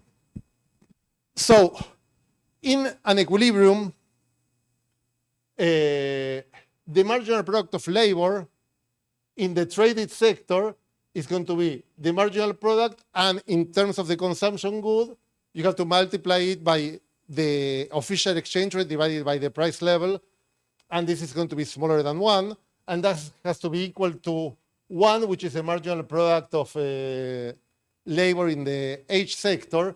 So when this is falling, so that this is equal to 1 at the equilibrium allocation, the marginal product of labor has to go up, which means that the labor in the T sector has to fall. And you're going to notice that the marginal product of labor here is going to be much bigger than the other marginal product of labor that is equal to 1. So that's like a wedge, like a Ciclino wedge, or I don't know why I call it Ciclino, like we've known for a century that if the marginal product of labor are not the same across firms, you have a wedge, a Harvard triangle. So this is an inefficiency created by this implicit tax, right? So the total consumption is going to be the consumption of the traded plus the consumption of the non-traded. This is the labor in the home good. And then you can show that when the rate of growth of the domestic rate is bigger than epsilon, this is going to 0. So that means that you're taxing this fully. And you're going to go from producing everything in the traded sector to producing everything in the home sector. This is autarky.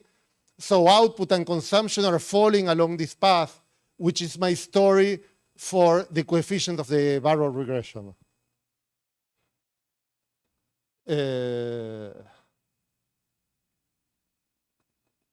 And I'm going to finish here. Essentially, I computed the equilibrium in different models with a balance of payments crisis with capital controls. And the reason why you put the capital controls is to extend the life of a defunct regime, trying to avoid the Krugman moment. And I show you that you can avoid the Krugman moment forever, but that's very costly in terms of growth and misallocation.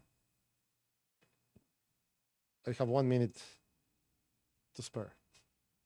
Thank you.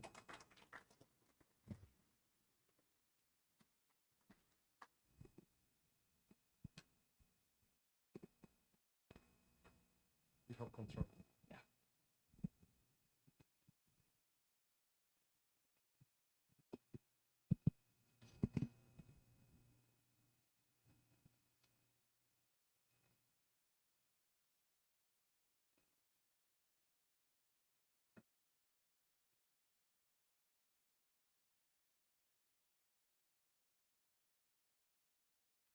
All right.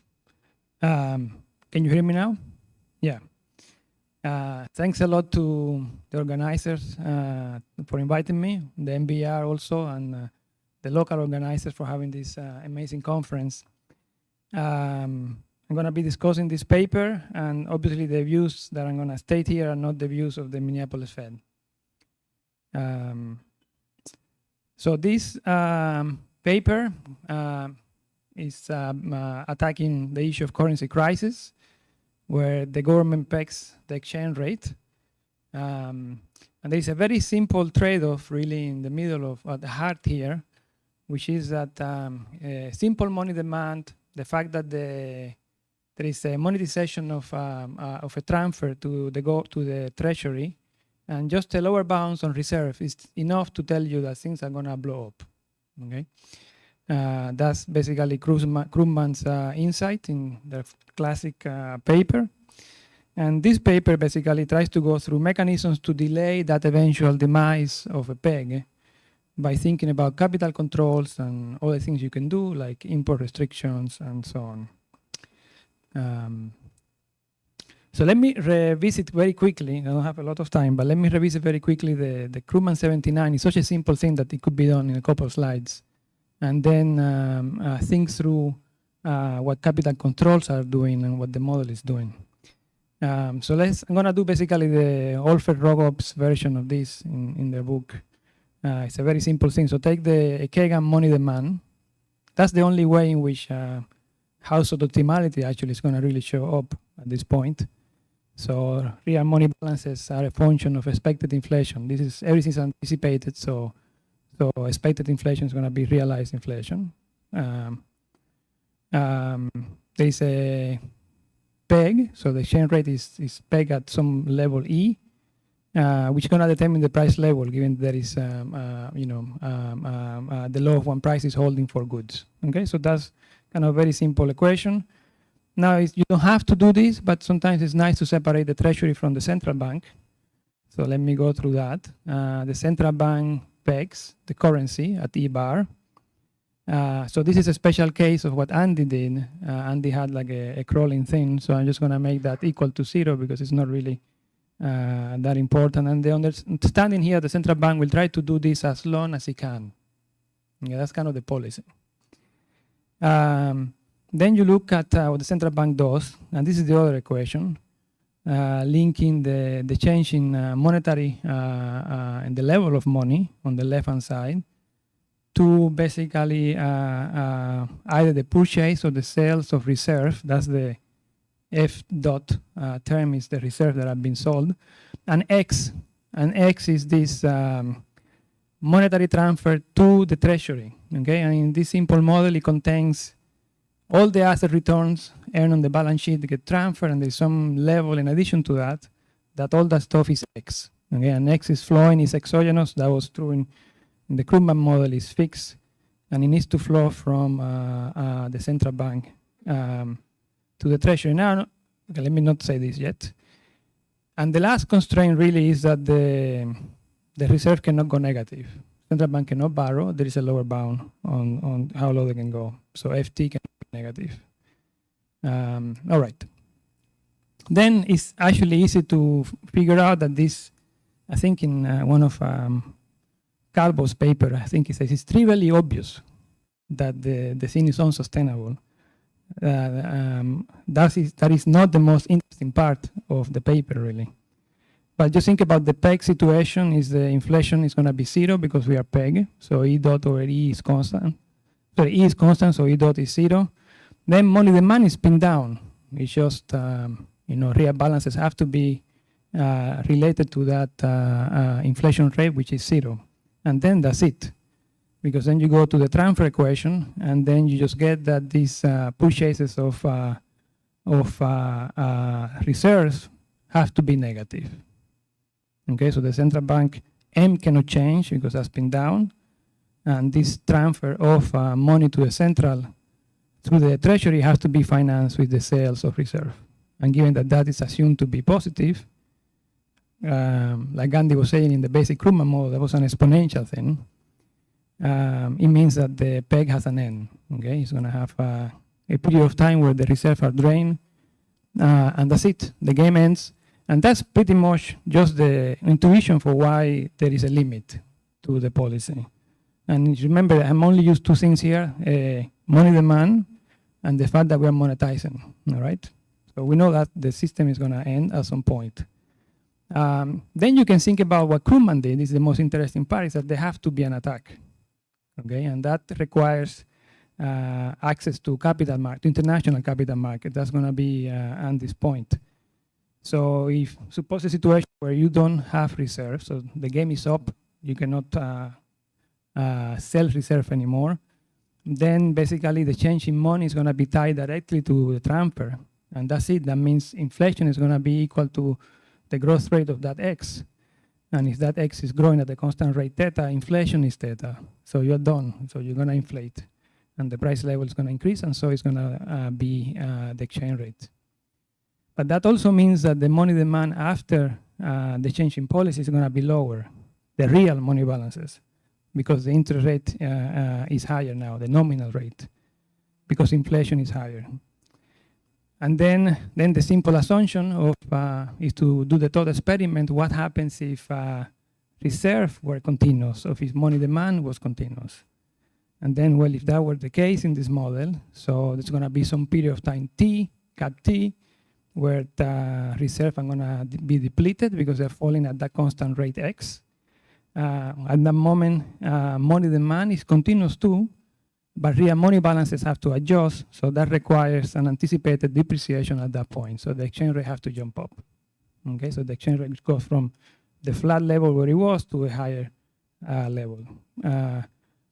And that's actually just the point of Krugman. That cannot happen, right? With capital mobility, you cannot have a point like cap T.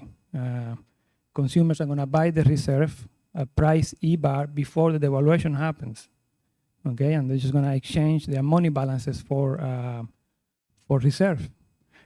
So E cannot jump in an equilibrium. That's basically the optimality condition from households prevents this from being an outcome. So the solution to this is the speculative attack. So there have to be a point where we swap whatever is left of the reserve for the money balances that households have. And that's what the speculative attack is all about, right? It's this moment in time where we just run and drain the reserve down. And at this point, you can see I have not even talked about the other equation of the household. Right? That's not even mention it. But then you can think in the back of your head, well, the reserve really belong to the people. They don't belong to the central bank. They belong to the population. They're eventually going to eat them. So you can think about the consumption problem as long as money and consumption is separable.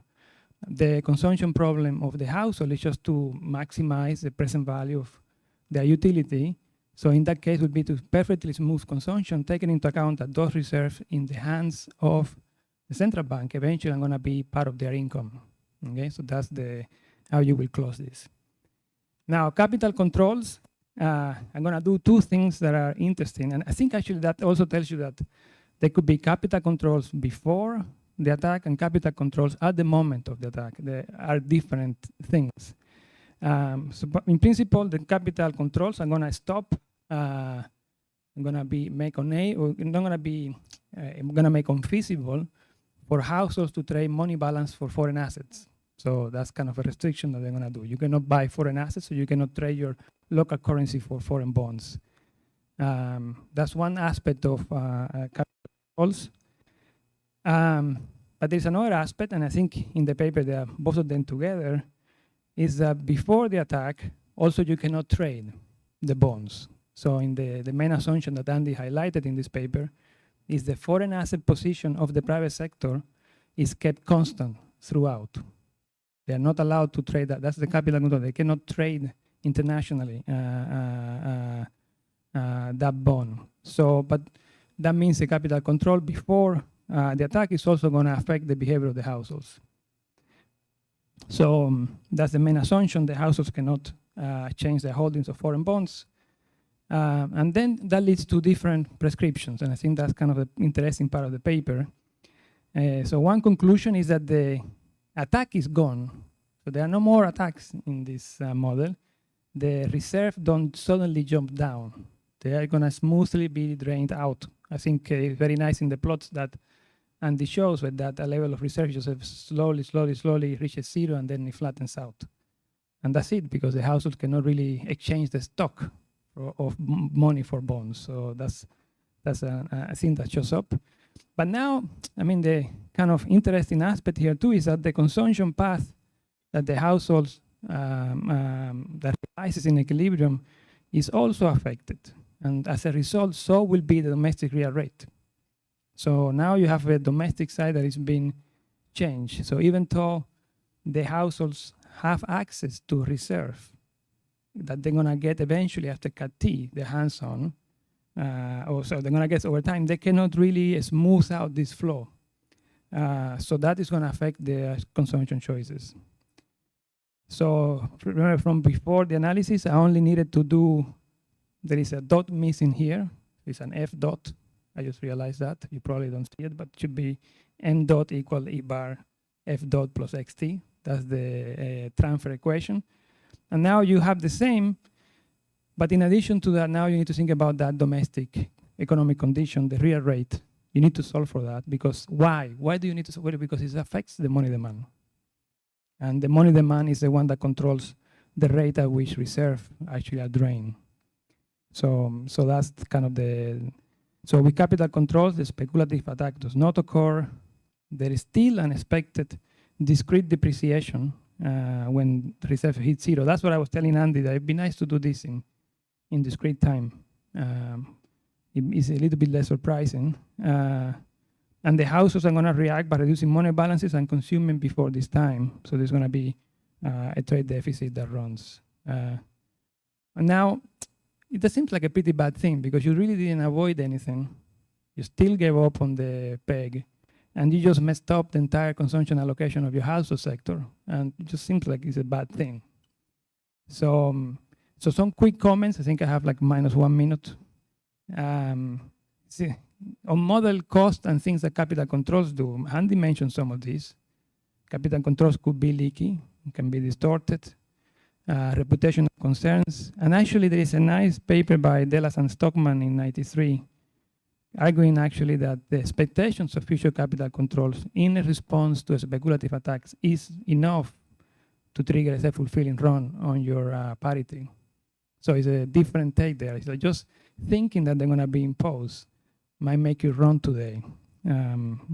So there might not be, and I think at the end there is an underlying problem here which is not being solved either by the capital controls, and this kind of highlighting this in the simulations, that is a monetary transfer that is really the key thing. So very interesting work, a bunch of other stuff in the paper, thinking about import restrictions and an exercise Andy didn't show on delay monetizations.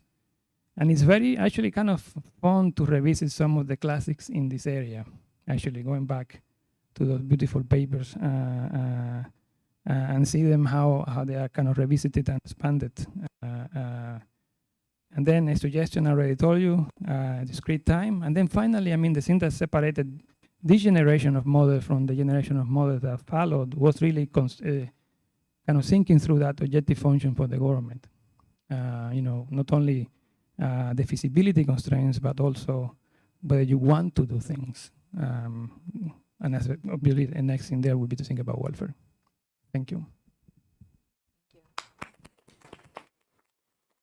So let's collect a couple of questions, and then Andy will have 3-4 minutes to reply. Is that okay? Anyone? Okay. Okay, so just reply to Manuel and Yeah. This model is kind of rigged so that after the speculative attack, when you have the capital controls, even if you leave the capital controls, they have no effect, because since the two interest rates are the same and there is no reason for having capital mobility, you have the floating with the capital controls, and the capital controls are not binding because you don't want to do anything. So in this special case, my hunch is that the expectation that you're going to put the capital control later, I don't know what's. No, at the moment of the attack. I see what you At mean. cap T. At cap T, you think, oh, now I'm gonna do Yeah. something to stop the capital outflow. Yeah, and you still need, but you're going to still need to have the transfers there. It's not that just putting the capital controls. If you're not financing the treasury, the anticipation, you don't want to do any capital movement, so the anticipation of capital control that will not bind will not do anything.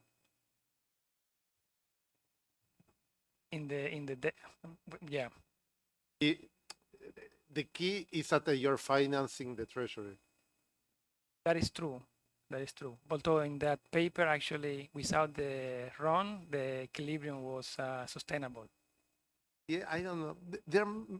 Anyway, now the second question that I think is more interesting. These policies are clearly bad. Because money is neutral here. In some way, what you want to do is, if you're going to have this transfer, just let the exchange rate float. But notice that if you have a succession of governments, for example, like in your thesis, the equilibrium with the capital controls is a populist's dream. You have low inflation, a consumption boom, and if you manage to delay the thing, and your successor, that is the one that comes to fix the things, has to deal with the devaluation and so on, then you win the next election because you were the guy that had the low inflation and the boom. So the Ramsey policy, somehow you have to model this political equilibrium of why you want to do the bad policy. But maybe another paper. But it's like you have to bring the politics here. The guys over there have experience on this. Thank you very much. Thank you, Andy. Okay, so that will conclude our session. We have a couple of things that we need to do. First, we need to take a picture. So that's what we're going to do right now. And then we'll take a short coffee break and start at 4:30 sharp, the policy panel. So we can do the picture right here.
I think we're ready. So I'm very excited to present to you this panel. They're going to present some ideas, and then there's going to be some open discussion. But I would like to say a few words about this distinguished panel. Tim Kehoe is a distinguished McKnight professor at the University of Minnesota and a consultant at the Federal Reserve Bank of Minneapolis. Tim has really contributed to fundamental work in international trade and sovereign debt in the context of general equilibrium models. Many of us know about his tremendous contributions, but I want to highlight his contributions to Latin America. Tim recently finished a book with Juan Pablo Nicolini on the monetary and fiscal history of Latin America, studying 11 countries in Latin America, including Peru. He has also been involved in public service in Latin America. He has advised to the governments of Panama and Mexico on free trade agreements, including NAFTA. And another piece of Tim that I know maybe closer than many of you is that he has been fundamental in training economists from Latin America. Tim has advised more than 100 dissertations. He has taught in Mexico for over 10 years, mainly in ITAM. And many of us have seen all these students that he's brought to Minnesota, and he has done tremendous contributions to Latin America. So it's really an honor to have you here. So Federico Sturzenegger, so he's a researcher, a professor, and has also been very involved in public policy. He's currently a professor at the Universidad de San Andrés, but has also taught at UCLA, Torcuato Tella, and the Kennedy School. He was the president of Central Bank of Argentina from 2015 to 2018, and is currently an advisor to President Javier Milei. Federico has done important contributions in exchange rate regimes and sovereign debt as well. So a pleasure to have you here. Jose Dario Uribe, he's an economist and a policymaker, a central banker. He got his PhD from the University of Illinois, and he has had major contributions to the Banco de la República de Colombia, being a governor there for over 12 years. He's really been a leader in the region in terms of the inflation performance of Colombia and more generally in Latin America. Now he's been a president of FLAR since 2012, and again continuing his contributions to many of the regional countries here. Finally, I want to introduce to you Julio Velarde. He is the governor of Central Bank of the Banco Central de la Reserva del Perú since 2006. He's really led the very successful performance of inflation of Peru and becoming really one of the main points of success for Latin America in terms of inflation. I was checking just before now, and the inflation in Peru is under 3%, is within the target now. Inflation in Peru was around 8% in 2022, so it's one of the few central banks that has been able to bring down inflation back to its target. Thank you very much for hosting us here, for your support, and it's, again, an honor to have you in this panel. So I will start with Tim, with 15 minutes. Thank you very much, Christina. Perfect. So I have enjoyed this conference a lot, and it's a great honor for me to be on a panel with such distinguished economists and policymakers. And as Christina has mentioned, I mean, my experiences in policy advising mostly came about because of my friendship with very good economists from Mexico who happened to be my classmates. And one became president and the other became the Minister of Trade and Industry in Mexico, and for a short time Minister of, I say minister because it sounds foreign, but Mexicans use American terms as Secretario de Comercio y Fomento Industrial and Secretario de Comercio. But most of what I do is advise graduate students. And I've been very excited to be at this conference because I've come up with lots of ideas for it, and we need lots of ideas. Back in 1991, I started with Ed Prescott, a kind of workshop. After Ed left, Christina and I ran that for 5 years. The last 11 years, I've done it with Manuel Amador. And we're always worried because we have more and more students all the time. We have 18 students working with us, and we needed ideas. And we got lots of ideas. Now I'm going to talk about them, but I'm just going to tell you a couple lessons that my friend Wampa and I learned from writing our book about Latin America. So this book, here it goes. This book was, this book was published in 2001. It has the economic histories of 11 countries in Latin America. And there's a little bit of bias here. It's they're the countries from which we knew economists who would be our teams to write chapters. And so they're all the major countries, all the countries that speak, where they speak Spanish or Portuguese in South America, plus Mexico, where we both have lots of friends and connections. And if we'd go back, we'd want to do some countries from Central America and the Caribbean. But it's based on, and originally we started doing it with Tom Sargent, but he has a lot of other things to do, although he's very supportive and helped to write 2 of the chapters of the book. And it was, Sargent wanted to really think about, and this is essential now, the relationship of government, monetary and fiscal policy through a government's intertemporal budget constraint. And I'm going to talk about that for just a couple minutes. And he was applying it to think about experiences in the United States in the 1970s and early 1980s with inflation. So we, let's see, here we go. And so here, there's 2 chapters. This, by the way, the research was funded by the Becker-Friedman Institute at the University of Chicago, and they kind of subsidize it. You can buy it through Amazon or through the University of Minnesota Press for $20, but you go to my website, you'll find 2 sites that you can download everything for free. We don't, this is not anything we intend to make any money from at all. But, okay.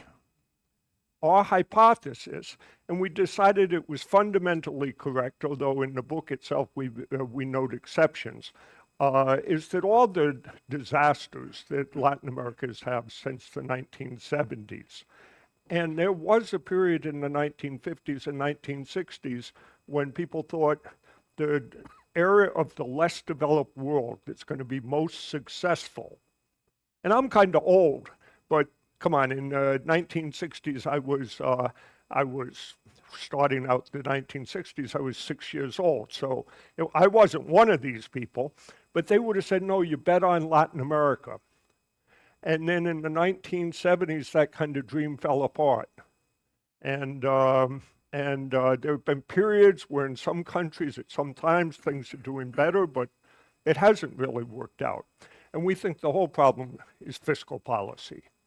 Now, it's not always the own country's fiscal policy. Sometimes it's a neighboring country's problems with fiscal policy that gets a country in trouble. But in general, we picture its fiscal policy. And as Sargent is a big proponent of the view, a little bit of an anti-Milton Friedman view, inflation is always and everywhere a fiscal phenomenon. And, you know, we're really pushing that point of view. So I'm going to look at a government's budget constraint. I'm going to focus on what happened in Mexico in 1982. And as people know me, and you would have guessed, when my friend Jaime Serra and I finished graduate school, we kept doing lots of research together. I spent the summers of 1980, 81, and 82 at the Banco de Mexico doing research. So, I mean, I was there when all this happened, too. I don't have enough time. If Juan Pablo was here, he'd be insisting, Tim, don't start telling him stories about Mexico. But, you know, this is when the lost decade started, and it was a decision by Mexico in August of 1982, the government of Jose Lopez Portillo, of suspending payments to U.S. banks that started out the lost decade. But I just want to talk about looking at this through the lens. This is what we do in the book in all of our chapters, the chapter on Peru written by my good friend Cesar Martinelli. We look at a government's budget constraint where we make it balance with something called the transfer. We know what the sources of funds, and we figure out the obligations. And of course, we know there's a difference between the primary deficit and the secondary deficit, the one that includes all the debt service. In fact, that's what Sargent mostly focused on. But there are so many things off the books in Latin American countries, and sometimes they account for almost zero in the government budget constraints. But in periods of crisis, they explode. And that's where all the government money goes. And that's something we got to pay attention to. This happens in the United States. I was surprised by this. Remember a couple of years ago when Janet Yellen took on the task of trying to keep the United States from going into default for the longest amount of time. They said she was doing extraordinary measures. And I said, what the heck is that? No, you know what it was? There were health and welfare funds and pension funds, special pension funds for civil servants and postal workers in the United States that they paid in, but it was run by the government. She more or less stole that money along the way, borrowed it, but it wasn't official borrowing, and she was spending that to pay for government expenses. And then all of a sudden said, at a small scale. We do that all the time. We do that Exactly right. Maybe we could have learned from Latin America on how to do tricks like that. But anyway, so let's just look at these events. 1982 is the crucial year. I just want you to focus on two lines here. The top line of the obligation these are percents of GDP every year. Top lines of the obligation list, which is the primary deficit, and the bottom line, which is the residual. And you notice in 1982, the residual, and I actually know where most of this money was. It was the bailout of the banking system, they were off-budget items. But you notice that's explosive. It's almost 14% of GDP instead of 3% if you just use the official primary deficit. That's where all the money was going. So transfers, what are they? Sometimes they're on purpose. I helped write the chapter on Bolivia with two very good young Bolivian economists, Carlos Gustavo Machicado and Jose Perez Carillas. And we knew in the case of Bolivia in the 1970s and 80s, a lot of it was losses by government-owned enterprises. My friend Jose is actually a professor of economic history now at the Universidad de Barcelona. And he said, hey, I'm used to looking at 17th century Spanish documents for Bolivia. I can look at those, and we had friends in the government. I'm going to take a look at these account books. We'll figure out what those losses were. And he looked for a few weeks, and then he told us, no, there's no way. Because the people who came up with those books didn't want anyone to know what the numbers were. Okay? So, transfers, bailout of the banking system, poorly accounted for profits and losses of public companies. All these governments in the 70s, 80s had national development banks. They'd have losses. Yep, couldn't find them. Okay. And sometimes these things were explosive. So just remember that. Don't take those numbers on primary deficits to be very informative during times of crises. Good. Enough for that. Now,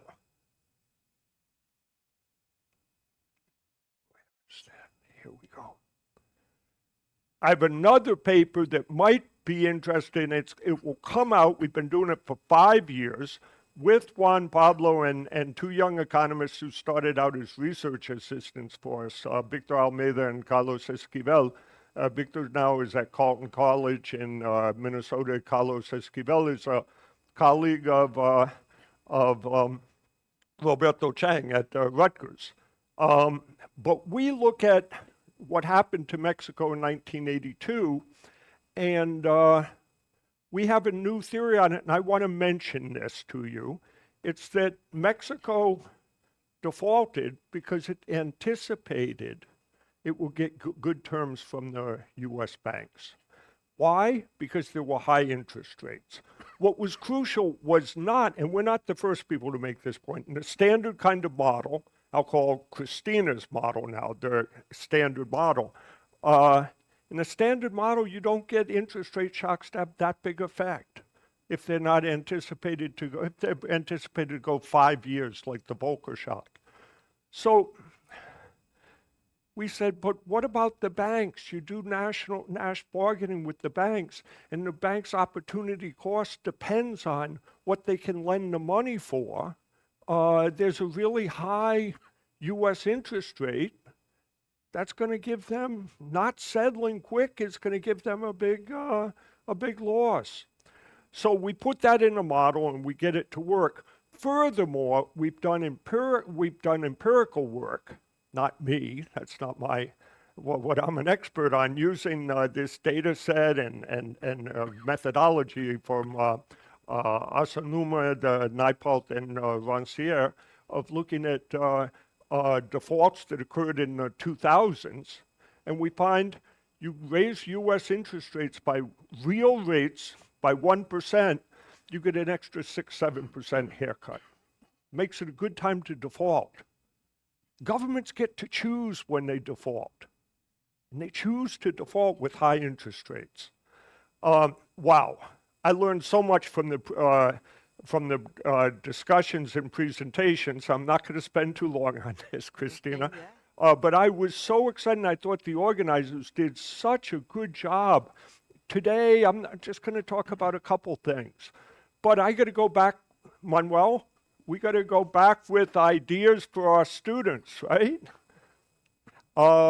So the Lorena Keller's paper yesterday was great, thinking about how deviations from covered interest rate parity would affect bank lending. In fact, might cause banks to start doing almost all their lending in dollars. I loved my friend Juliana Salamo's discussion of that. She was also impressed, but she said, hey, at a macro level, how is this going to work? And I think we both started thinking there's general equilibrium feedback that's going to lessen that. And that'd be a great thing to get somebody thinking about. You did a good job matching empirical people and theory people for thinking about things. Pablo Garon's paper on hard versus sovereign default episodes, I was just fascinated with that. I thought Julien Kozlowski did a great job. I'm not going to go into his criticism, but I actually think what might make sovereign default episodes soft, one of the influences are high U.S. interest rates, because the creditors want to settle at a time like that. Matthias's paper on short versus long-run demand for sovereign bonds, it got me thinking about that. again, I loved Jan Bai's discussion. I talked with her a lot about it. But, you know, all my work, I've always assumed if people make small enough bets, if they're diversified enough, they have smooth utilities, it's a theorem that they are risk neutral. So something must be going wrong there. There must be some kind of rigidities or non-convexities, and woof, we should get somebody going on that one well. Okay, then the last thing I wanted to talk about, this was when we started getting away from the theory into more models. I really loved Nico's paper that he did with Paco Buera on sexual development multipliers, but I thought, hey, I've seen that paper recently. I've seen, and no, it's not. My friend Jan Bai, with two of her colleagues, has a paper coming out. In fact, it's already online for the AER. It just hasn't been out published yet. And they look at a Melitz model like that. The differences in policies are idiosyncratic to firms rather than different across sectors. They don't focus on the sectoral linkages through input-output, but it's the same kind of Melitz model with losses come from the wrong firms doing things, whether it's upgrading technology or, in the case of your China paper, Yen, exporting. That's a rich topic to be working on, and we got to get some people doing it, Manuel. Thank you, Tim. Thank you. ¿Me pasas?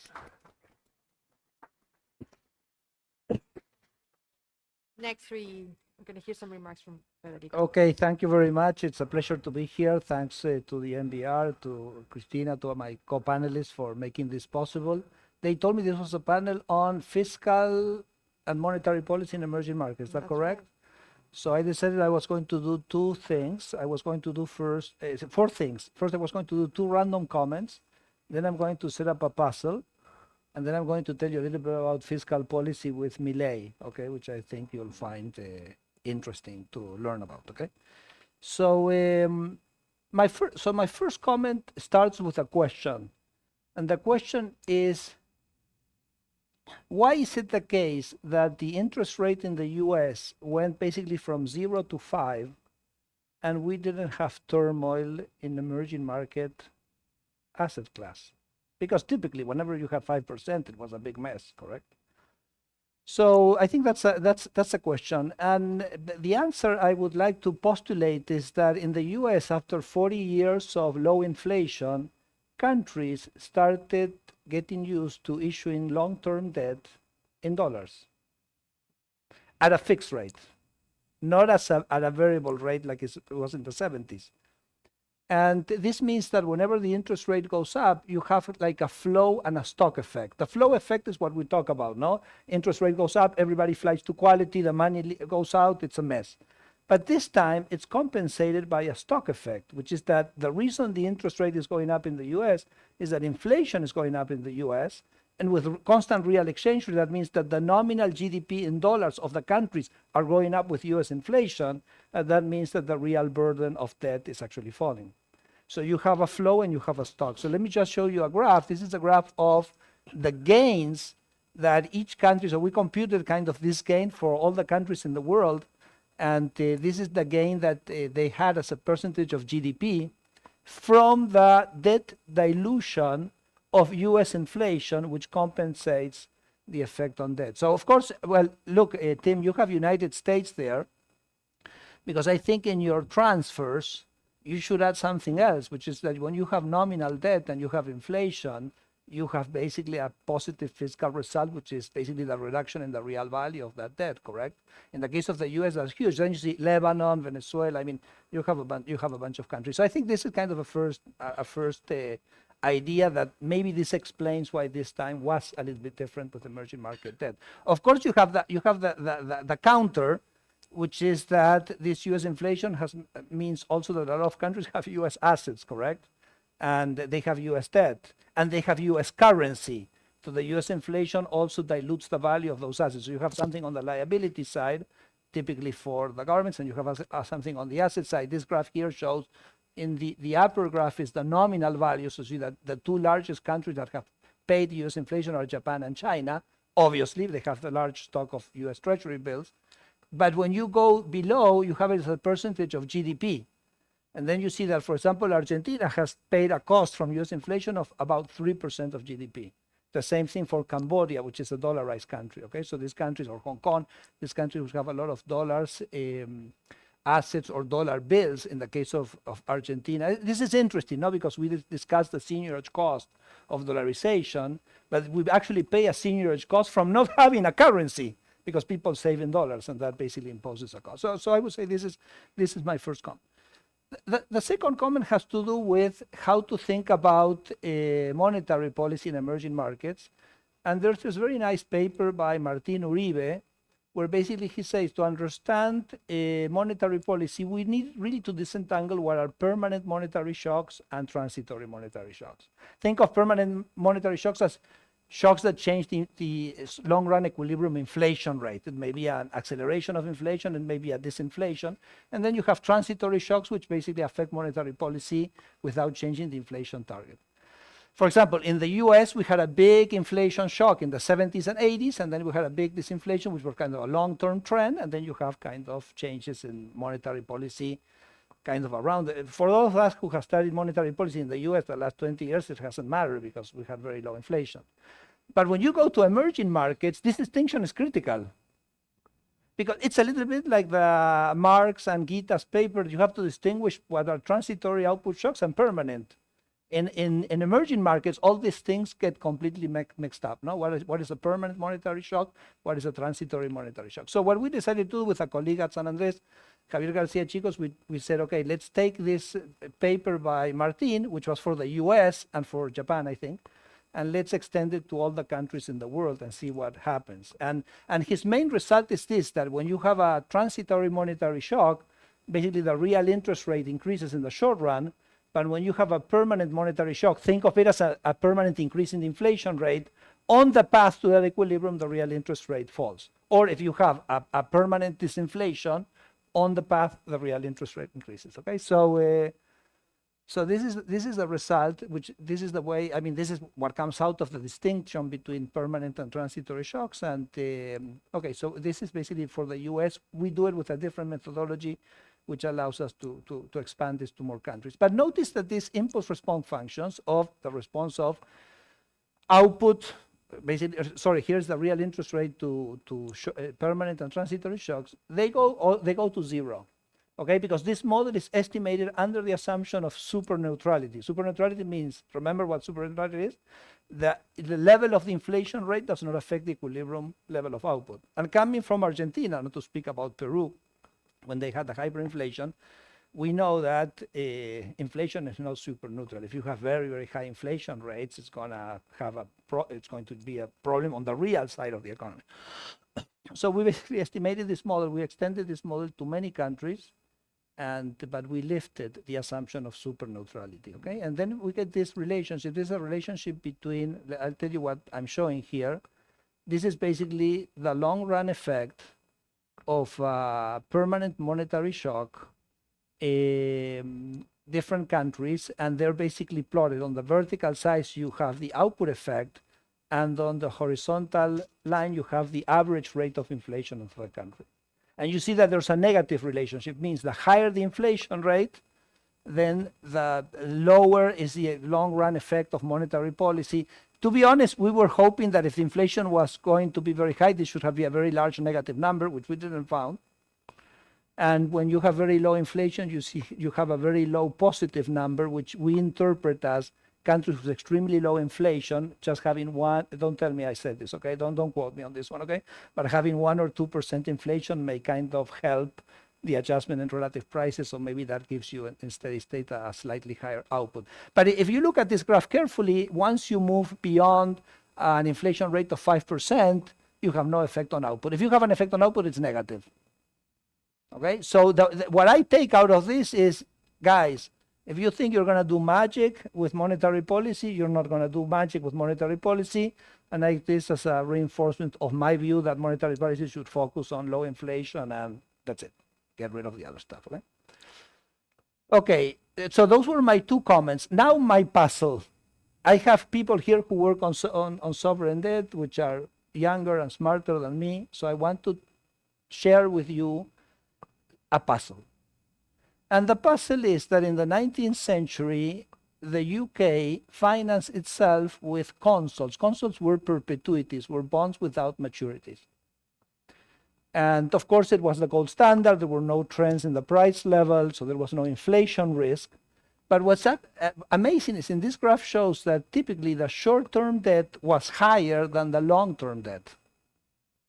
People preferred the long-term assets. And when you think for a second, in the real world, now today, people die for perpetuities. They buy real estate, they buy land, which is very long-term assets. And no government offers a long-term asset. You may say, well, of course, consols were wiped out because once you have inflation, they had a huge loss in value. But why wouldn't we see the countries issuing inflation index or inflation protected perpetuities? By the way, John Cochrane, I think, is saying that this is what the US should do. But I think there's a paper to be written why this was, Leonardo was telling me, no, that's the delusion. There's the dilution risk. So you want to short term because you want to contain the dilution risk. Okay, fine. That may be the case. Or maybe the change in the real value of this debt may be so large, if the real interest rate changes, that maybe for the politicians it's too risky, to issue a debt, and then maybe the price goes up too much. But why weren't these things happening in the 19th century? I mean, you could have made the same exact arguments, okay? So I think, and from a fiscal point of view, for fiscal policy, having perpetuities, I think, can really streamline and facilitate and make fiscal policy much more transparent, okay? So I just wanted to leave this for the younger crowd to discuss. So let me go to my 4th point with fiscal policy in Argentina today, okay? We talked too little about Argentina today, so let me just put a little bit more here, okay? And I would say that this is kind of a little bit a Nike theory of fiscal policy, which is just do it, okay? Just do it. So the guy came to power, he said, I want to balance the budget, it has a deficit of 5% of GDP.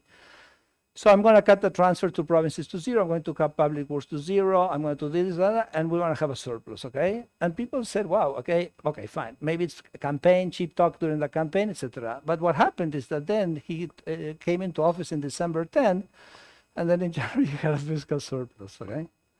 And in February he had a fiscal surplus.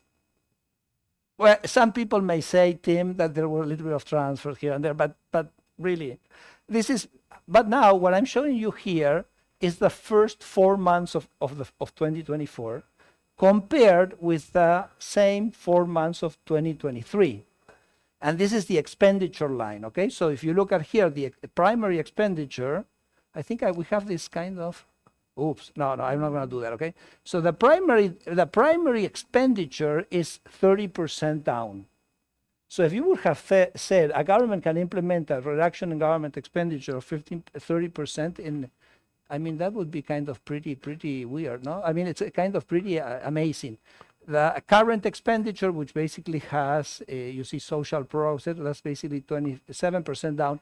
The reason for this is that inflation during last year accelerated, and pensions have a very long lag in the adjustment, okay? So as inflation accelerates, the real value of pensions comes down. The government has changed the indexation formula so that it adjusts on the basis of previous month inflation, which is something on which there was consensus in Congress, but as the issue of the laws in Congress was getting delayed, the government implemented it through a decree, okay? And so as inflation continues to fall, this number is going to increase a little bit, but certainly it's going to persist a significant decline. And then you have energy. You see subsidies to energy have fallen 40%. Wages have fallen 20%. Transfer to provinces have fallen 75%. And public investment has fallen 85%. Okay, so this is kind of what I think is interesting is that you do this. Sorry, I missed a graph. I wanted to show you a graph with the popularity of Javier Milei, because all these things have basically left his popularity totally untouched. No, and so he has an approval rate of around 60% right now in Argentina, after all this first initial 5 months.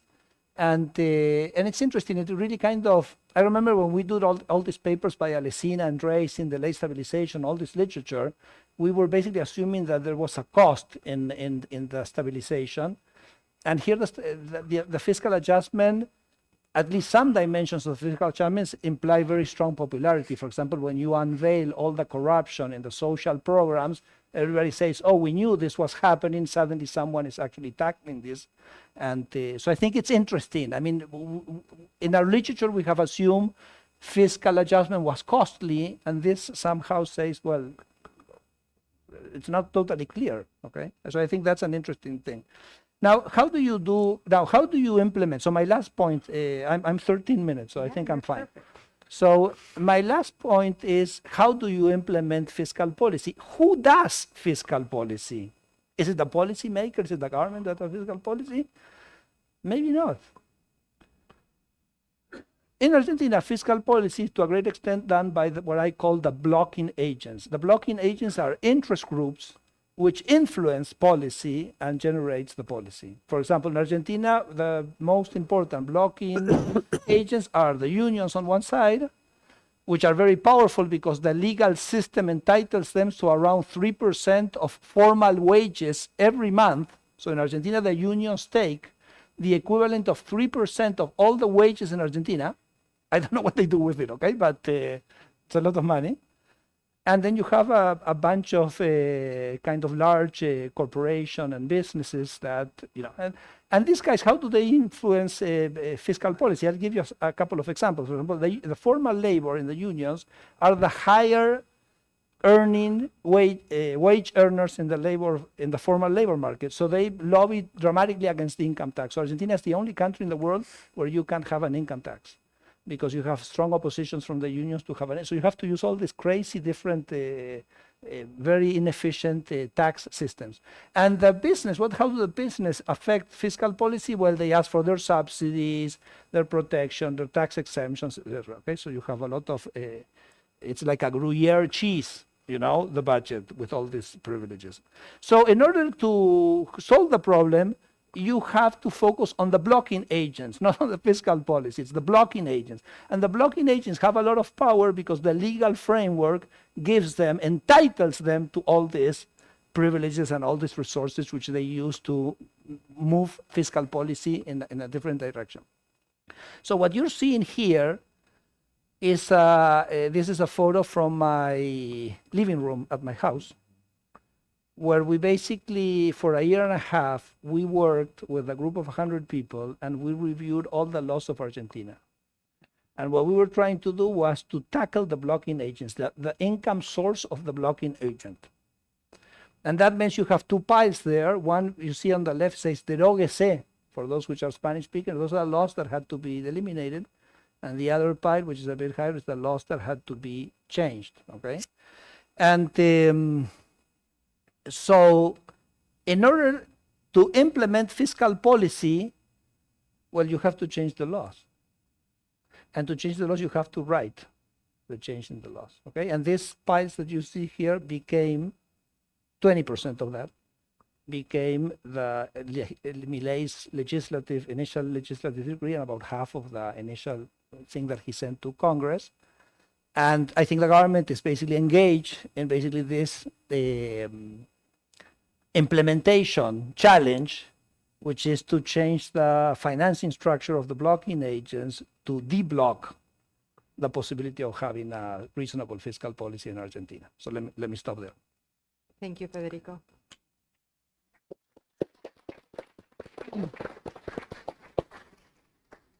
José Darío. Thank you. Thank you very much. really a pleasure to be here and in the room. And it's been a pleasure to stay these 2 years listening and learning from all of you. Well, those that are presented your papers, those that are comment, and those are making questions and so on, and the conversation in the lunch, dinner, everything was excellent. And also very happy to be in this panel with Tim that we met like 20 years ago, something like that.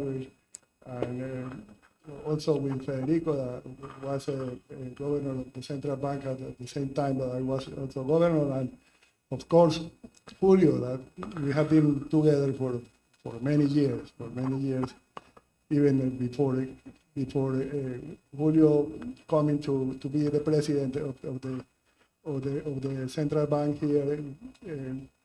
We met because Julio was a president of FLAR at that point, so he moved here, and then we keep a long relationship. My comments are going to be very basic, also about two very specific points related to the many challenges, out of many challenges that face central banks, and central banks since the COVID-19 pandemic, central banks have faced too many challenges, so many from many types. So I will choose only two of them. One of them, the second one, is related to the fiscal policy and something in the direction of the team comments. I think also that this challenge, just to give two examples, look at these challenges, just example to probably to motivate some of you to think in this subject that are very useful for central banks. I believe that with the experience of the pandemic or this type of shocks and all this in the spirit, we have to think about what thing we need to change, what we need to adjust. I think, for example, that I'm a big fan of inflation target regime. And when I was the 12 years governor, I think the inflation target was very strong strategy and very successful strategy. But with these lessons, we need to start thinking in change.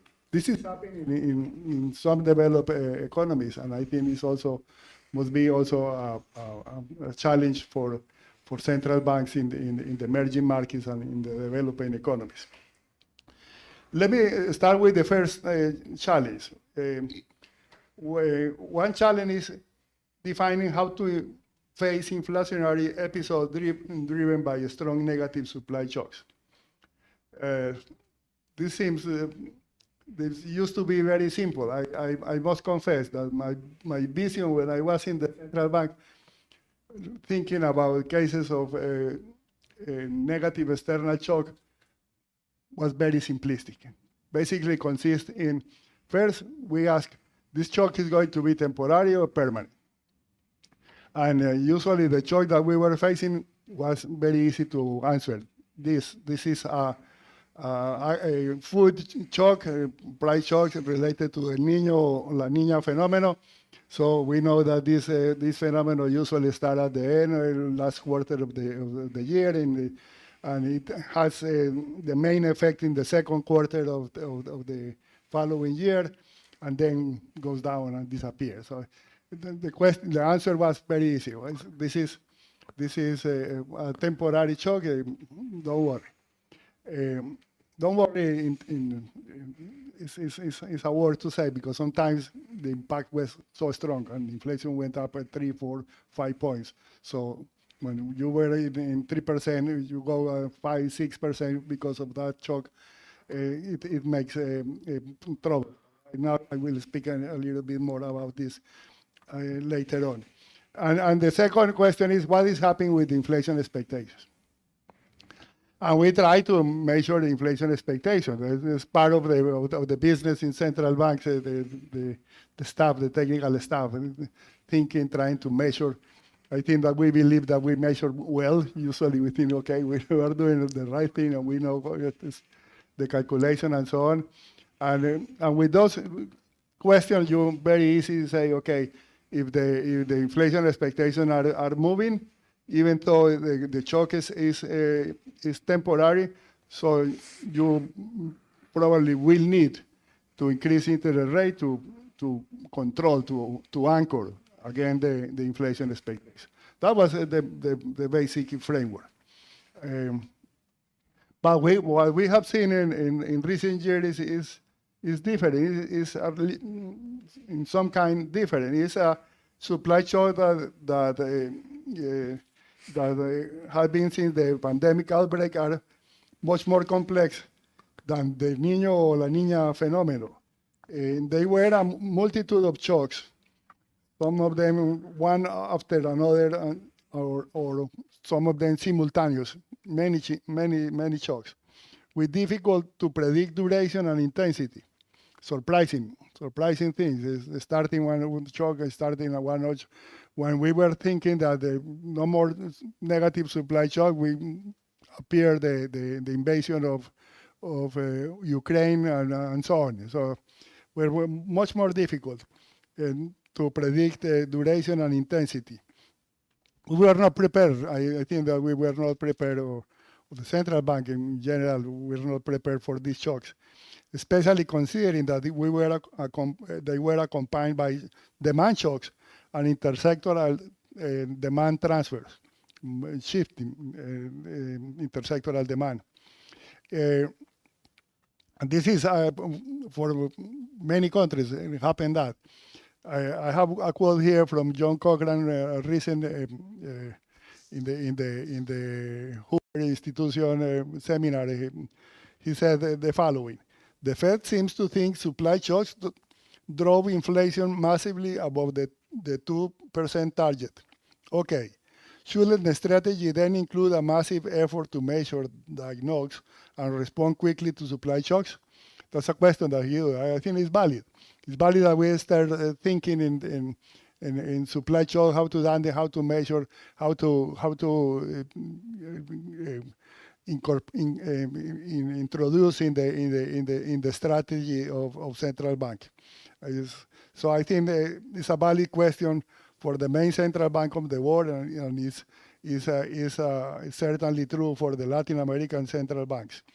Although we don't know how frequently supply shock like those seen in the recent past may occur, it may be that we will have something similar in 10 years or in 15 years, or maybe also in 2 years. So you don't know that. The efforts of academics and central bankers to better understand and model the supply side of the economy and its shocks seems to be crucial. This type represents a great technical challenge, or you may think in some cases you may go to an extreme. You say, okay, I don't know if this is temporary. I don't know how to respond to that type of question. And the shock, if the shock is very high and you see inflation going up, you simply just respond. One or the other conclusion, okay, we can do it. We can. I hope that is the right answer to think that we can improve the supply side modeling, the nodes in the supply, the shocks and so on, and we can do it. But maybe we cannot understand well that type of thing. Another relevant challenge is understanding the potential inflationary effect of strong fiscal shocks, and then defining the appropriate monetary policy response to such shocks. Fiscal policies are a difficult topic for central bank to address. It's politically difficult. If the central bank is independent, for example, entering discussion about fiscal stance could lead to politically difficult conflicts, while likely exacerbating the government intervene in monetary policy. It's something that the central bank seems to be tie in some cases. Perhaps for this reason, some central banks avoid discussion of fiscal policy in their decision-making process. On many occasions, this may not significantly affect the effectiveness of monetary policy. Usually it doesn't happen. But in others, like those faced by many countries in recent years, it could be very different. Let's look at an example.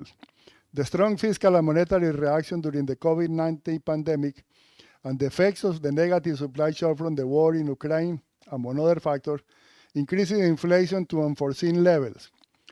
For example, the prediction models for inflation and other variables fail considerable and suggest the need to review them. Central banks, as expected, began to tighten their monetary policy, some sooner than others. With the expected lag, inflation began to fall, and GDP growth has slowed considerably, although it has shown resilience. At the end, it has shown resilience.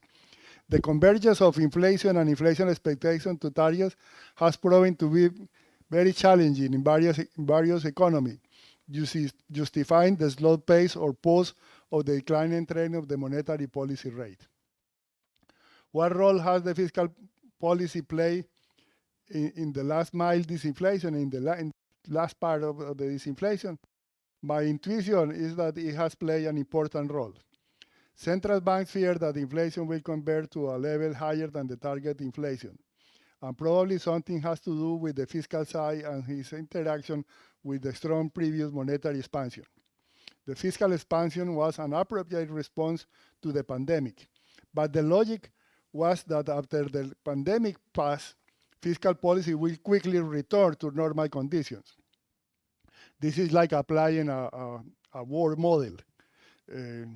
You do everything you need to do in the war, and when the war is win or is over, you have to recover, you have to move, you cannot continue in that ways. So this is applying a kind of aggressively responding to the pandemic attack, but also an aggressive response during normalization. See now, however, this didn't happen in some countries, and inflation and interest rate remain high. Central banks are attacked for not reducing faster the interest rate, but the timing and magnitude of fiscal adjustments matter in the capacity of central banks to stimulate the economy. It is a challenge for the academia and central banks to better understand the interaction of fiscal and monetary policy. Christian Wolff, a young MIT professor, has a recent paper on the timing of fiscal adjustment and its impact in the disinflationary process. It matters if I do it quickly or I do it equally strong in the future, but it's not the same. So it's basically my understanding of that paper. But fiscal policy may be affecting not only disinflation and its speed. It could also relate to the question of what the appropriate policy interest rate should be to maintain macroeconomic stability. Much debate surrounds that they have excuse me, what has happened in recent years with the so-called neutral interest rate, the R star in many models. This rate is not observed and theoretically depends in many factors. It is usually linked to variables such as GDP growth, productivity, risk aversion, demographic factors, and others. However, recently in trying to understand what happened with R star, interest rates are rising in understanding the potential effect that the strong fiscal expansion and increasing public debt may have had on this variable.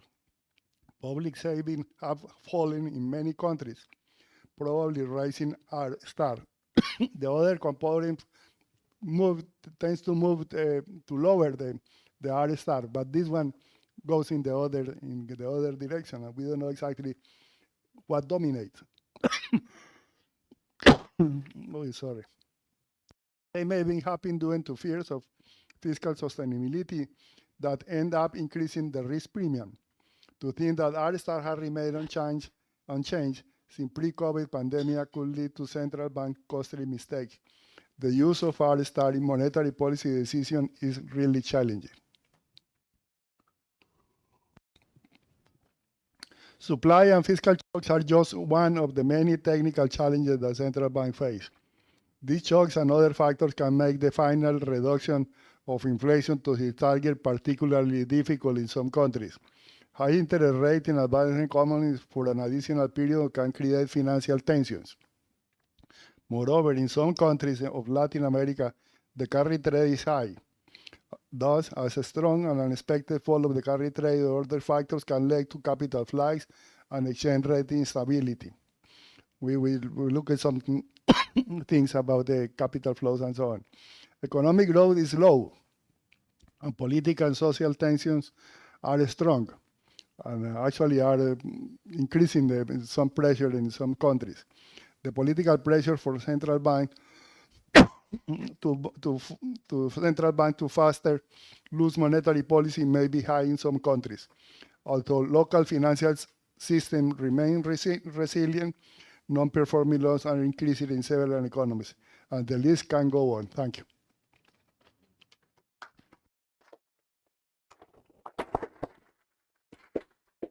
Julien.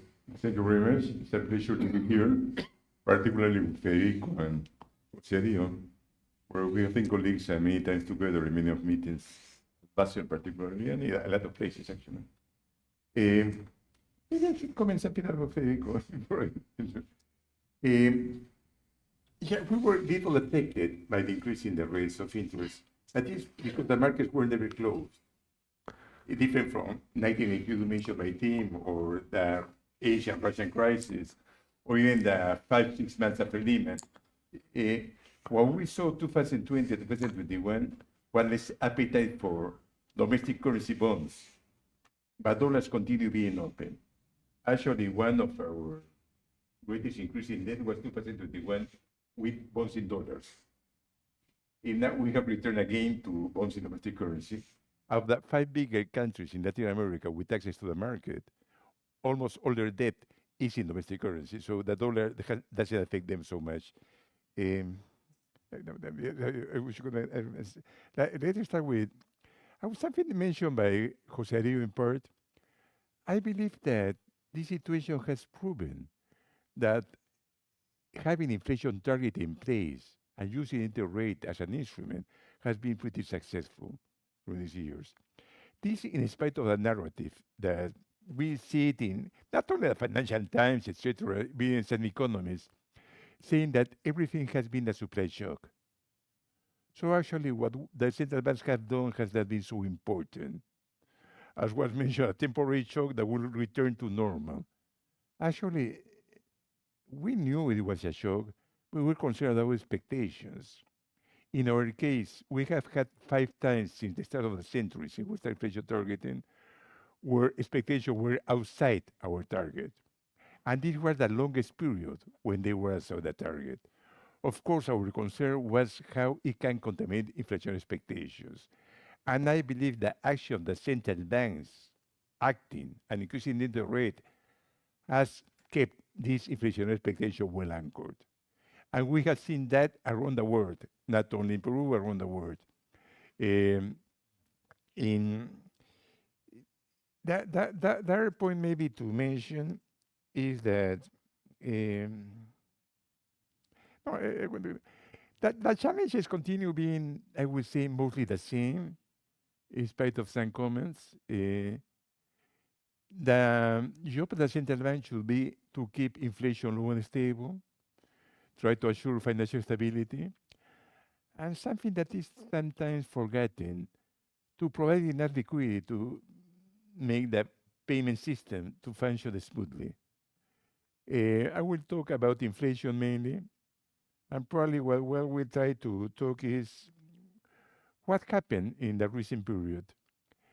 I believe there was some part of now complacency, maybe after, it was mentioned by Federico, after such a long period of low inflation, the great moderation of the 90s, Lehman, people were so used to low inflation that probably they took a little longer to react.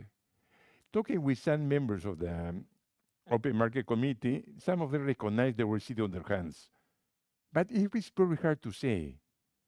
I remember that you were there, I believe you were there, by sure, at Jackson Hole in 2021, when Powell mentioned transitory. Yeah, some people criticized him, but he might have been right at that time. I remember December 2021 and January, inflation was so low that we believed that maybe in 2022 we might return to the target. Then came at the end of February, the invasion of Ukraine, and everything changed. But for a time, it seems it was temporary. Of course, there was the increase in price of commodities in 2021. There were the supply restrictions. The increase in the freight cost was enormous. Not only the New York Fed index of restrictions in supply, but even the surveys we made to firms. They were saying that inputs were harder to obtain, they were taking longer, they were shorting inputs, etc., no? But it was very hard to say. Then in 2022, I was surprised that the speech of Powell was they were going to act decisively to fight inflation. And I was surprised Europeans that were at that meeting, everybody was saying, we should take then this to Christine. Just this speech, should you repeat the same? I believe you were there. In our case, we had the lowest rate of interest of the region, almost 0.25. And we started increasing it in August 2021. Maybe you have started a little bit before, because probably when the economy already recovering from COVID, probably it was not needed such a low interest rate. But the problem is, first, it was still a recovery from COVID very small. The economy was still suffering. Second, we had the most leftist candidate in the last 100 years won the presidency. So there was some loss of confidence. We were a little bit afraid of what could happen. And then we started in August. We increased 25 basis points to 0.5. And then every month we increased 50 basis points until almost September, I believe, of 2022, where we started increasing 25 basis points. The last increase was in January of last year. And we reached 7.75. Our inflation was not so high as most of the other countries. Our maximum was 8.9 on June. Only Mexico was 8.8. All the other countries had more than 2 digits in the region. And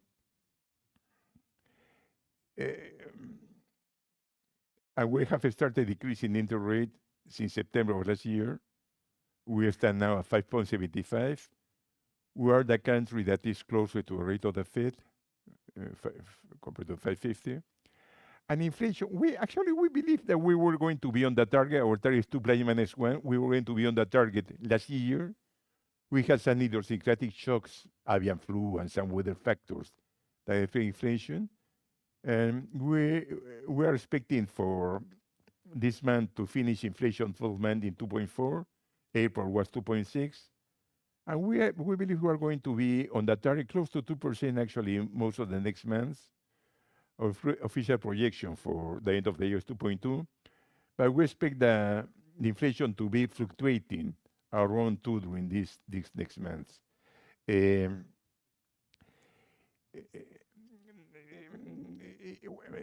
questions we have mostly are to one link to what Jose Diego was also saying.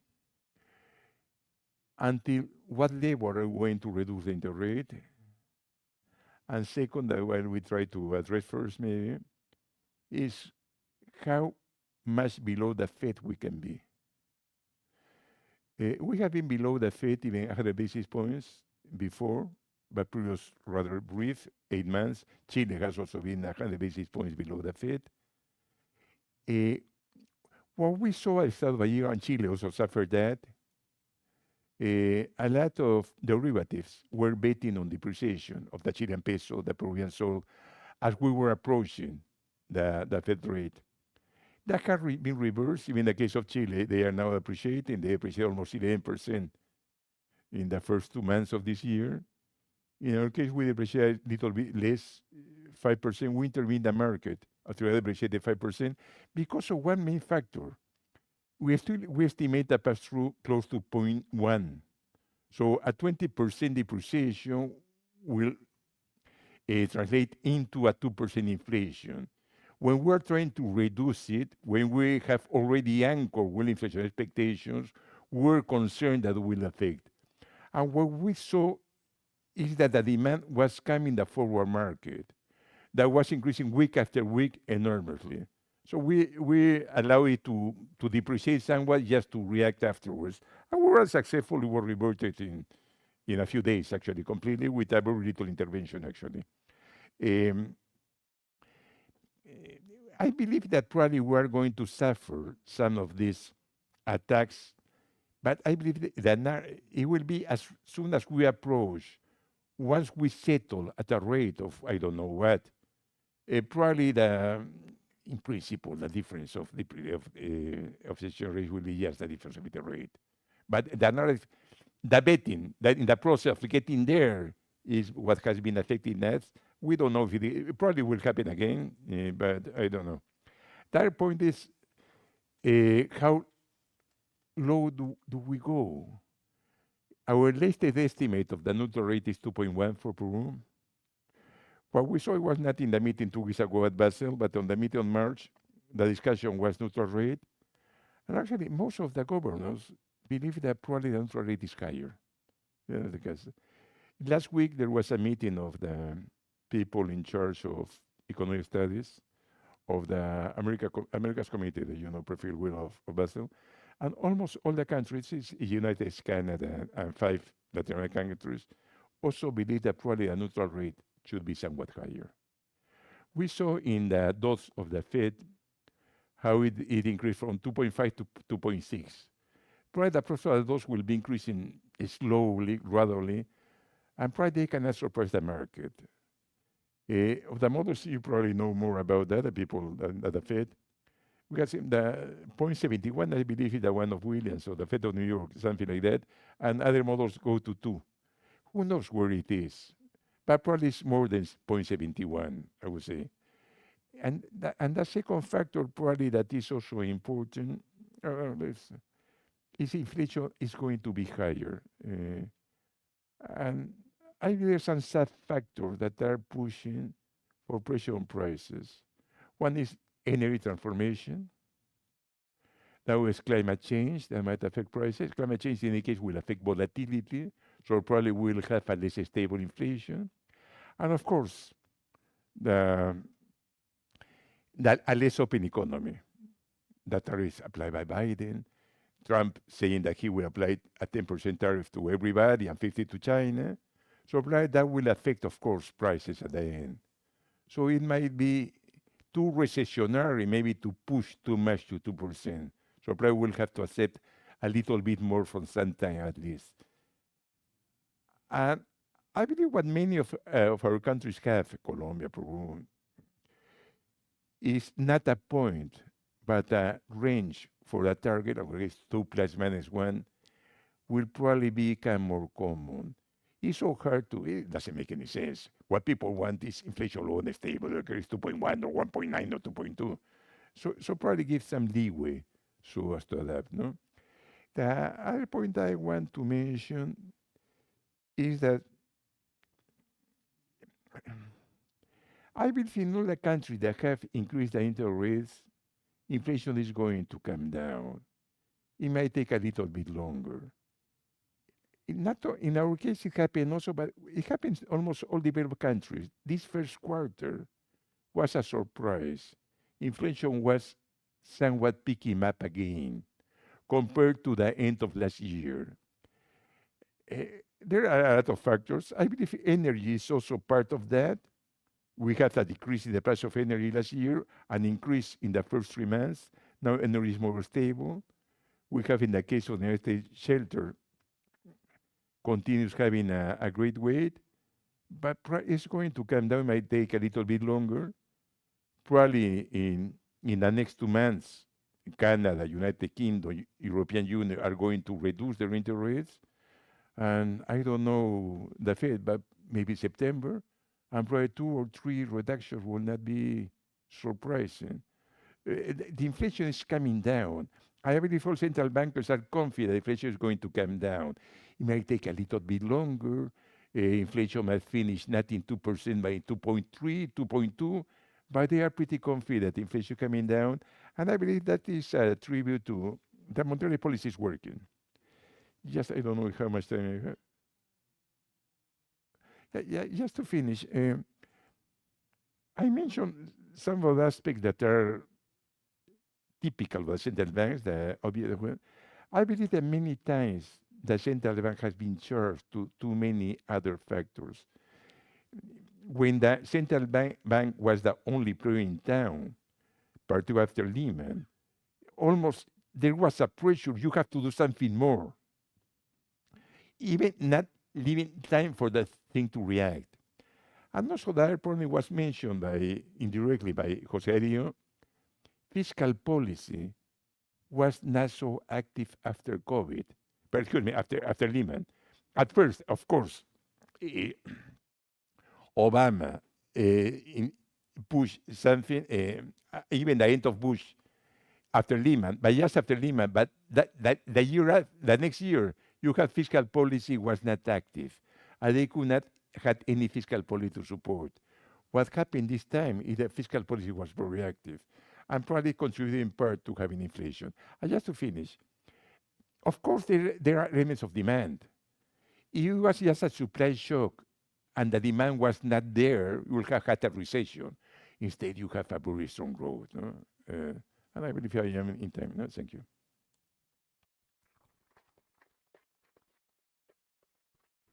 Thank you very much for these very interesting comments. We've heard about the interactions of fiscal and monetary policy, the risks that are coming from these interactions. This is what Tim was saying. The importance of inflation expectations and that as a risk for central banks. Special interest groups coming in and affecting both fiscal policy and monetary policy, bringing more challenges for policymakers.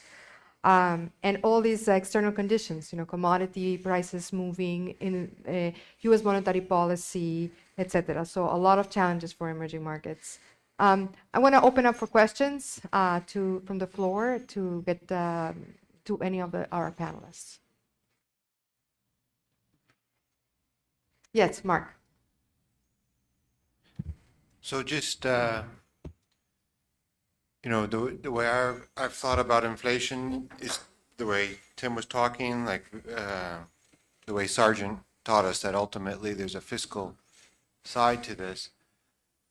The other aspect is people say, well, institutions matter, make a central bank independent, and that will be what you need to do. But at some point, when an economy needs to undergo austerity, and they're cutting pensions, like Freddie was saying, or cutting this or that, seniors seems very attractive. How does the political economy work in Latin America now when these kinds of issues come up where they need financing, like maybe even during COVID when there's a big fiscal shock? Seniors seems very readily available. So that question coming from Argentina. Maybe Okay. Julio, okay, and then let's take this. Yes. Actually, we had a fiscal surplus after stabilization also very strong. And actually, since August 1990, we had never lent to the government. And there was never any pressure from the government towards the central bank to lend. At least now it's unthinkable. Of course, that might change in 6-7 years, I don't know. But at least since 1990, it has been completely unthinkable of the government asking the central bank to finance it. Of course, we can buy central bank treasury bonds, but for liquidity management, nothing else. And even we have a ceiling of how much we can buy, which is 5% of the monetary base. And we have never used it to finance the government at all. The government till now has access to the market. So actually, I don't see a need. If the market closes and they have access to financing, maybe there might be some pressure. But if you have access to the market, as at least the bigger countries of Latin America with low inflation at the same time have access to the market without much problem. As you cannot imagine, Belgium, it's unthinkable. But it depends, of course, you are never protected. I have not answered your question. Thank you. Yes, Roberto? Yes. Jose Dario, every time there was an election, he increased the interest rate. It seems he made it on purpose, in spite of the criticism of the incumbent president. Roberto? Let me insist a little bit about the role of the institutions. I mean, people talk a lot about the fact that part of the macroeconomic success of Peru and other countries is due to the fact of that the central bank is formally independent, as given, for example, in Peru in the Constitution of 1993.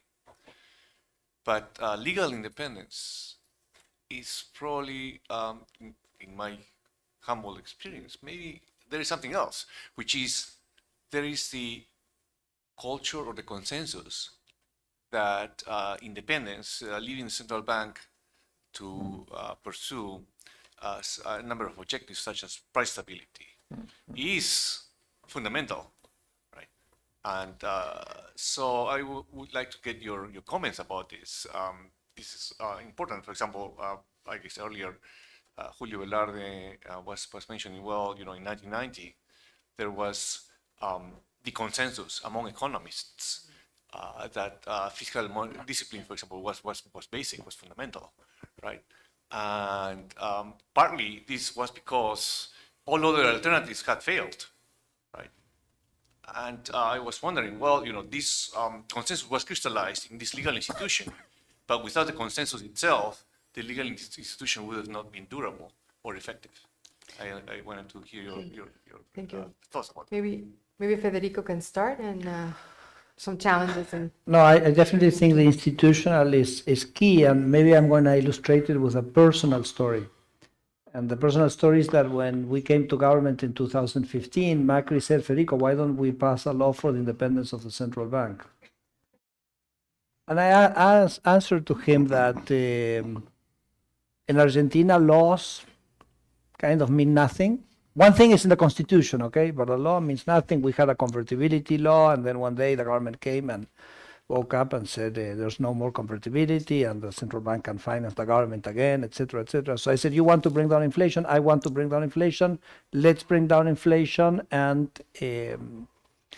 then society will ask for the institutional framework. And basically the model I hadn't had was Margaret Thatcher. Margaret Thatcher brings down inflation in the 1980s, and then it's Tony Blair who actually grants the Bank of England its current charter with an independent.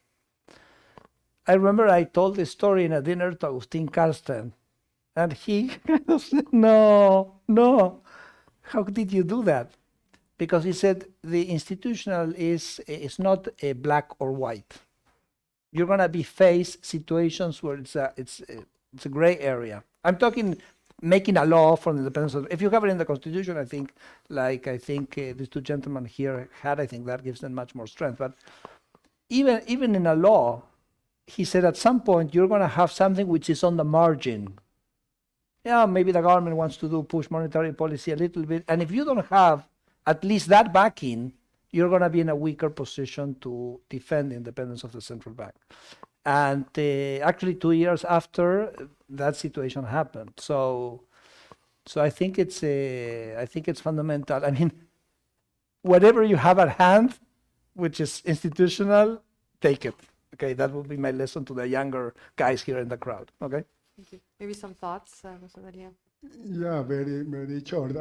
Colombia is a country that had we talk about Colombia, it's my country. It has almost 30 years of moderate inflation between 20 and 30%. So it's the typical country that appears in the paper of the early 90s, I think, of Fisher and Dorbush, with moderate inflation. And that moderate inflation was creating a lot of indexation mechanisms. And the society seems to think that inflation didn't make any harm. It was initially unpopular to say that inflation was very costly. People say, okay, we don't feel it, we don't feel it. It came the new constitution in 1991, gave the independence. It was a very difficult to struggle on the disinflation, but then during this century, inflation went down. And the society changed totally. It's very sensitive to inflation.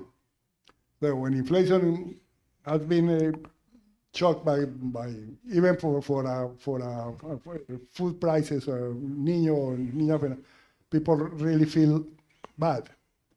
So all this to say that formal independence is very important, but the support of the population is key. It's something very, very key. And the support, you get it when you have the inflation down and for a period, and people start saying, okay, this is another world. We live much better with this than we live with 20 or 30% inflation. We never had hyperinflation with some other country, but moved between 20 and 30, and they say, okay, we have very low inflation. Look at the X country had 300%. It has a period with 300% or with 6,000% inflation. Now, we don't know, and inflation here doesn't hurt. But now that type of arguments doesn't play. Thank you. Let me ask, well, maybe there may be another question. A question about the experience of emerging markets managing commodities, commodity price movements. So this is something, of course, as one of our main exports here, being metals or oil, that having effects on inflation, and then the experience managing. I think that in the United States, we've had that experience more recently, and there is sort of less experience on that front. So just if you can comment on those sort of moments, maybe the Ukraine war, for example, was a situation where this sort of the commodities was maybe causing some of the inflation, and sort of the thoughts on the reaction on that. Of course, it causes inflation. Yeah. I'm also deviation from the target in this century has been commodity prices, energy and food. In 2008, 2015, we have the tourists.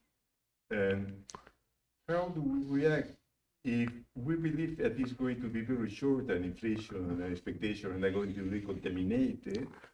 But we will react very mildly.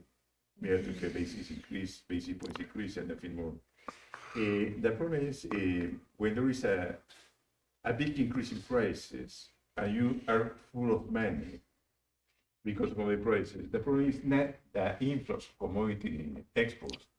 Is that since you see more richer, a lot of influx also coming in.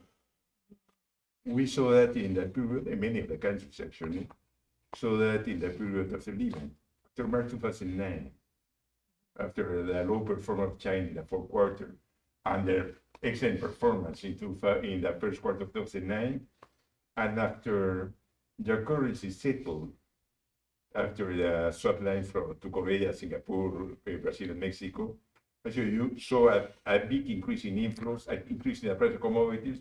We have the bull years in almost all the commodities exported in South America, and many of the countries reacting by entering the market so as to step back to quick appreciation for many factors.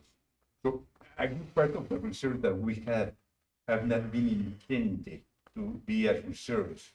They were a consequence of intervening when it was appreciated too strongly. It has been the case in many of the countries. What we saw also, and there is a concern, and maybe I should have dealt with that in the policy. You have a lot of people betting on the non-tradable sector, real estate, for example, because you are appreciating, and the prices are increasing because you're in boom. So real estate and increase domestic currency, but increasing much more in foreign currency. You attract a lot of capital. What we have learned is that the financial cycles at the end will cause a recession. That boom will finish. So we try to manage that financial cycles as to not be so expansionary. But I am talking too much. It was a great Thank you. question. No. Answer. Thank you. Thank you for that. Any other final question? Yes, Pablo. So, what are your thoughts on an extreme form of bank independence, like a dollarization in Ecuador?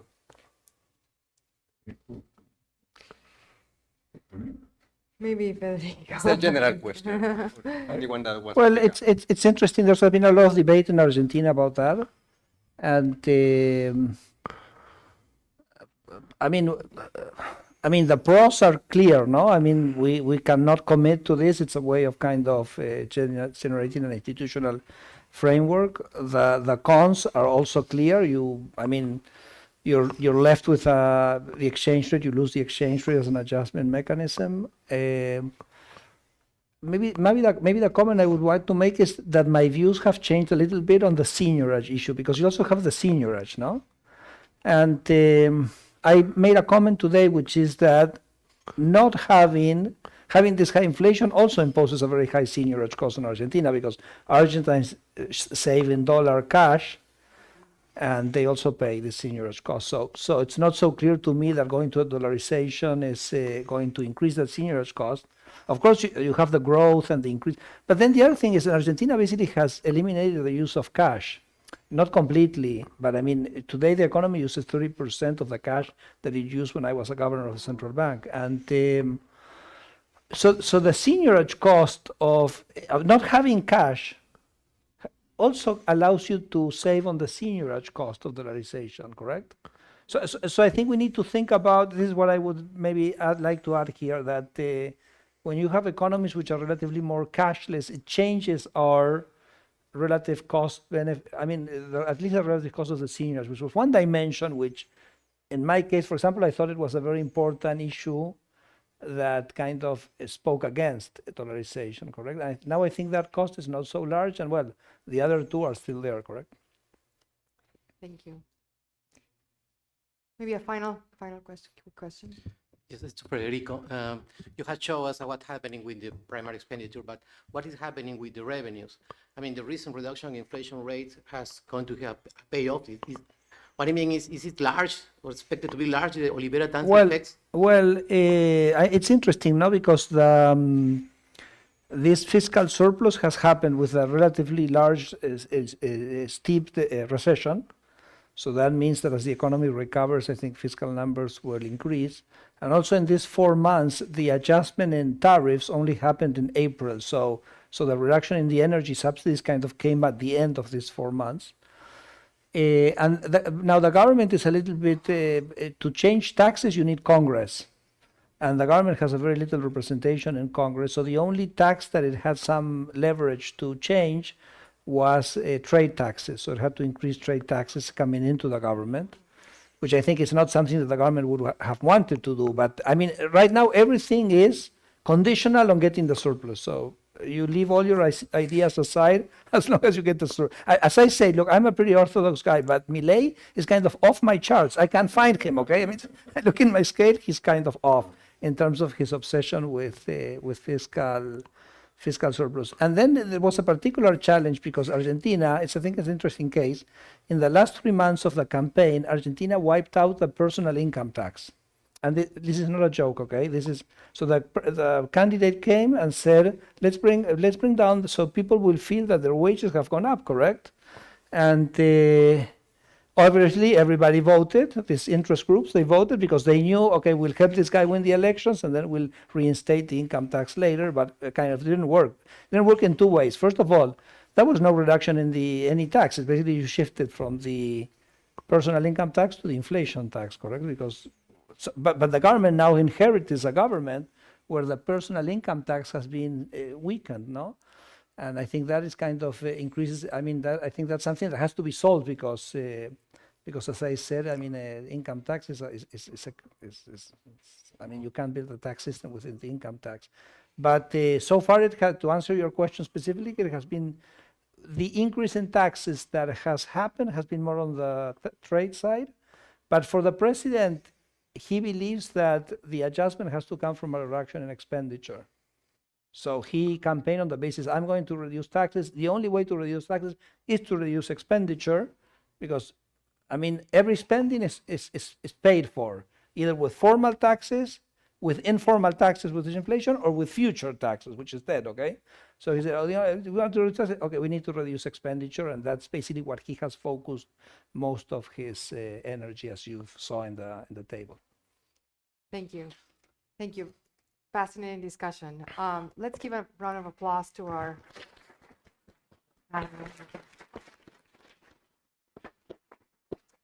So this concludes our conference. I want to use the opportunity to thank first our hosts, the FLAR and the Banco Central de Peru, for their hospitality.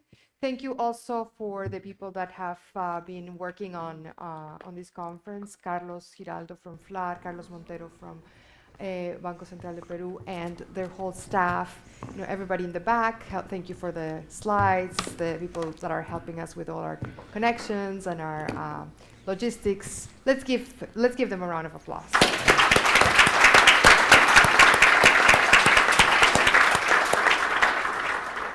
Thank you. The last bit is, so I think that we will have a bus that is going to be leaving to the restaurant between, the bus will be down there 6:30 to 6:40. We'll leave at 6:40 and will take us to the restaurant. So thank you.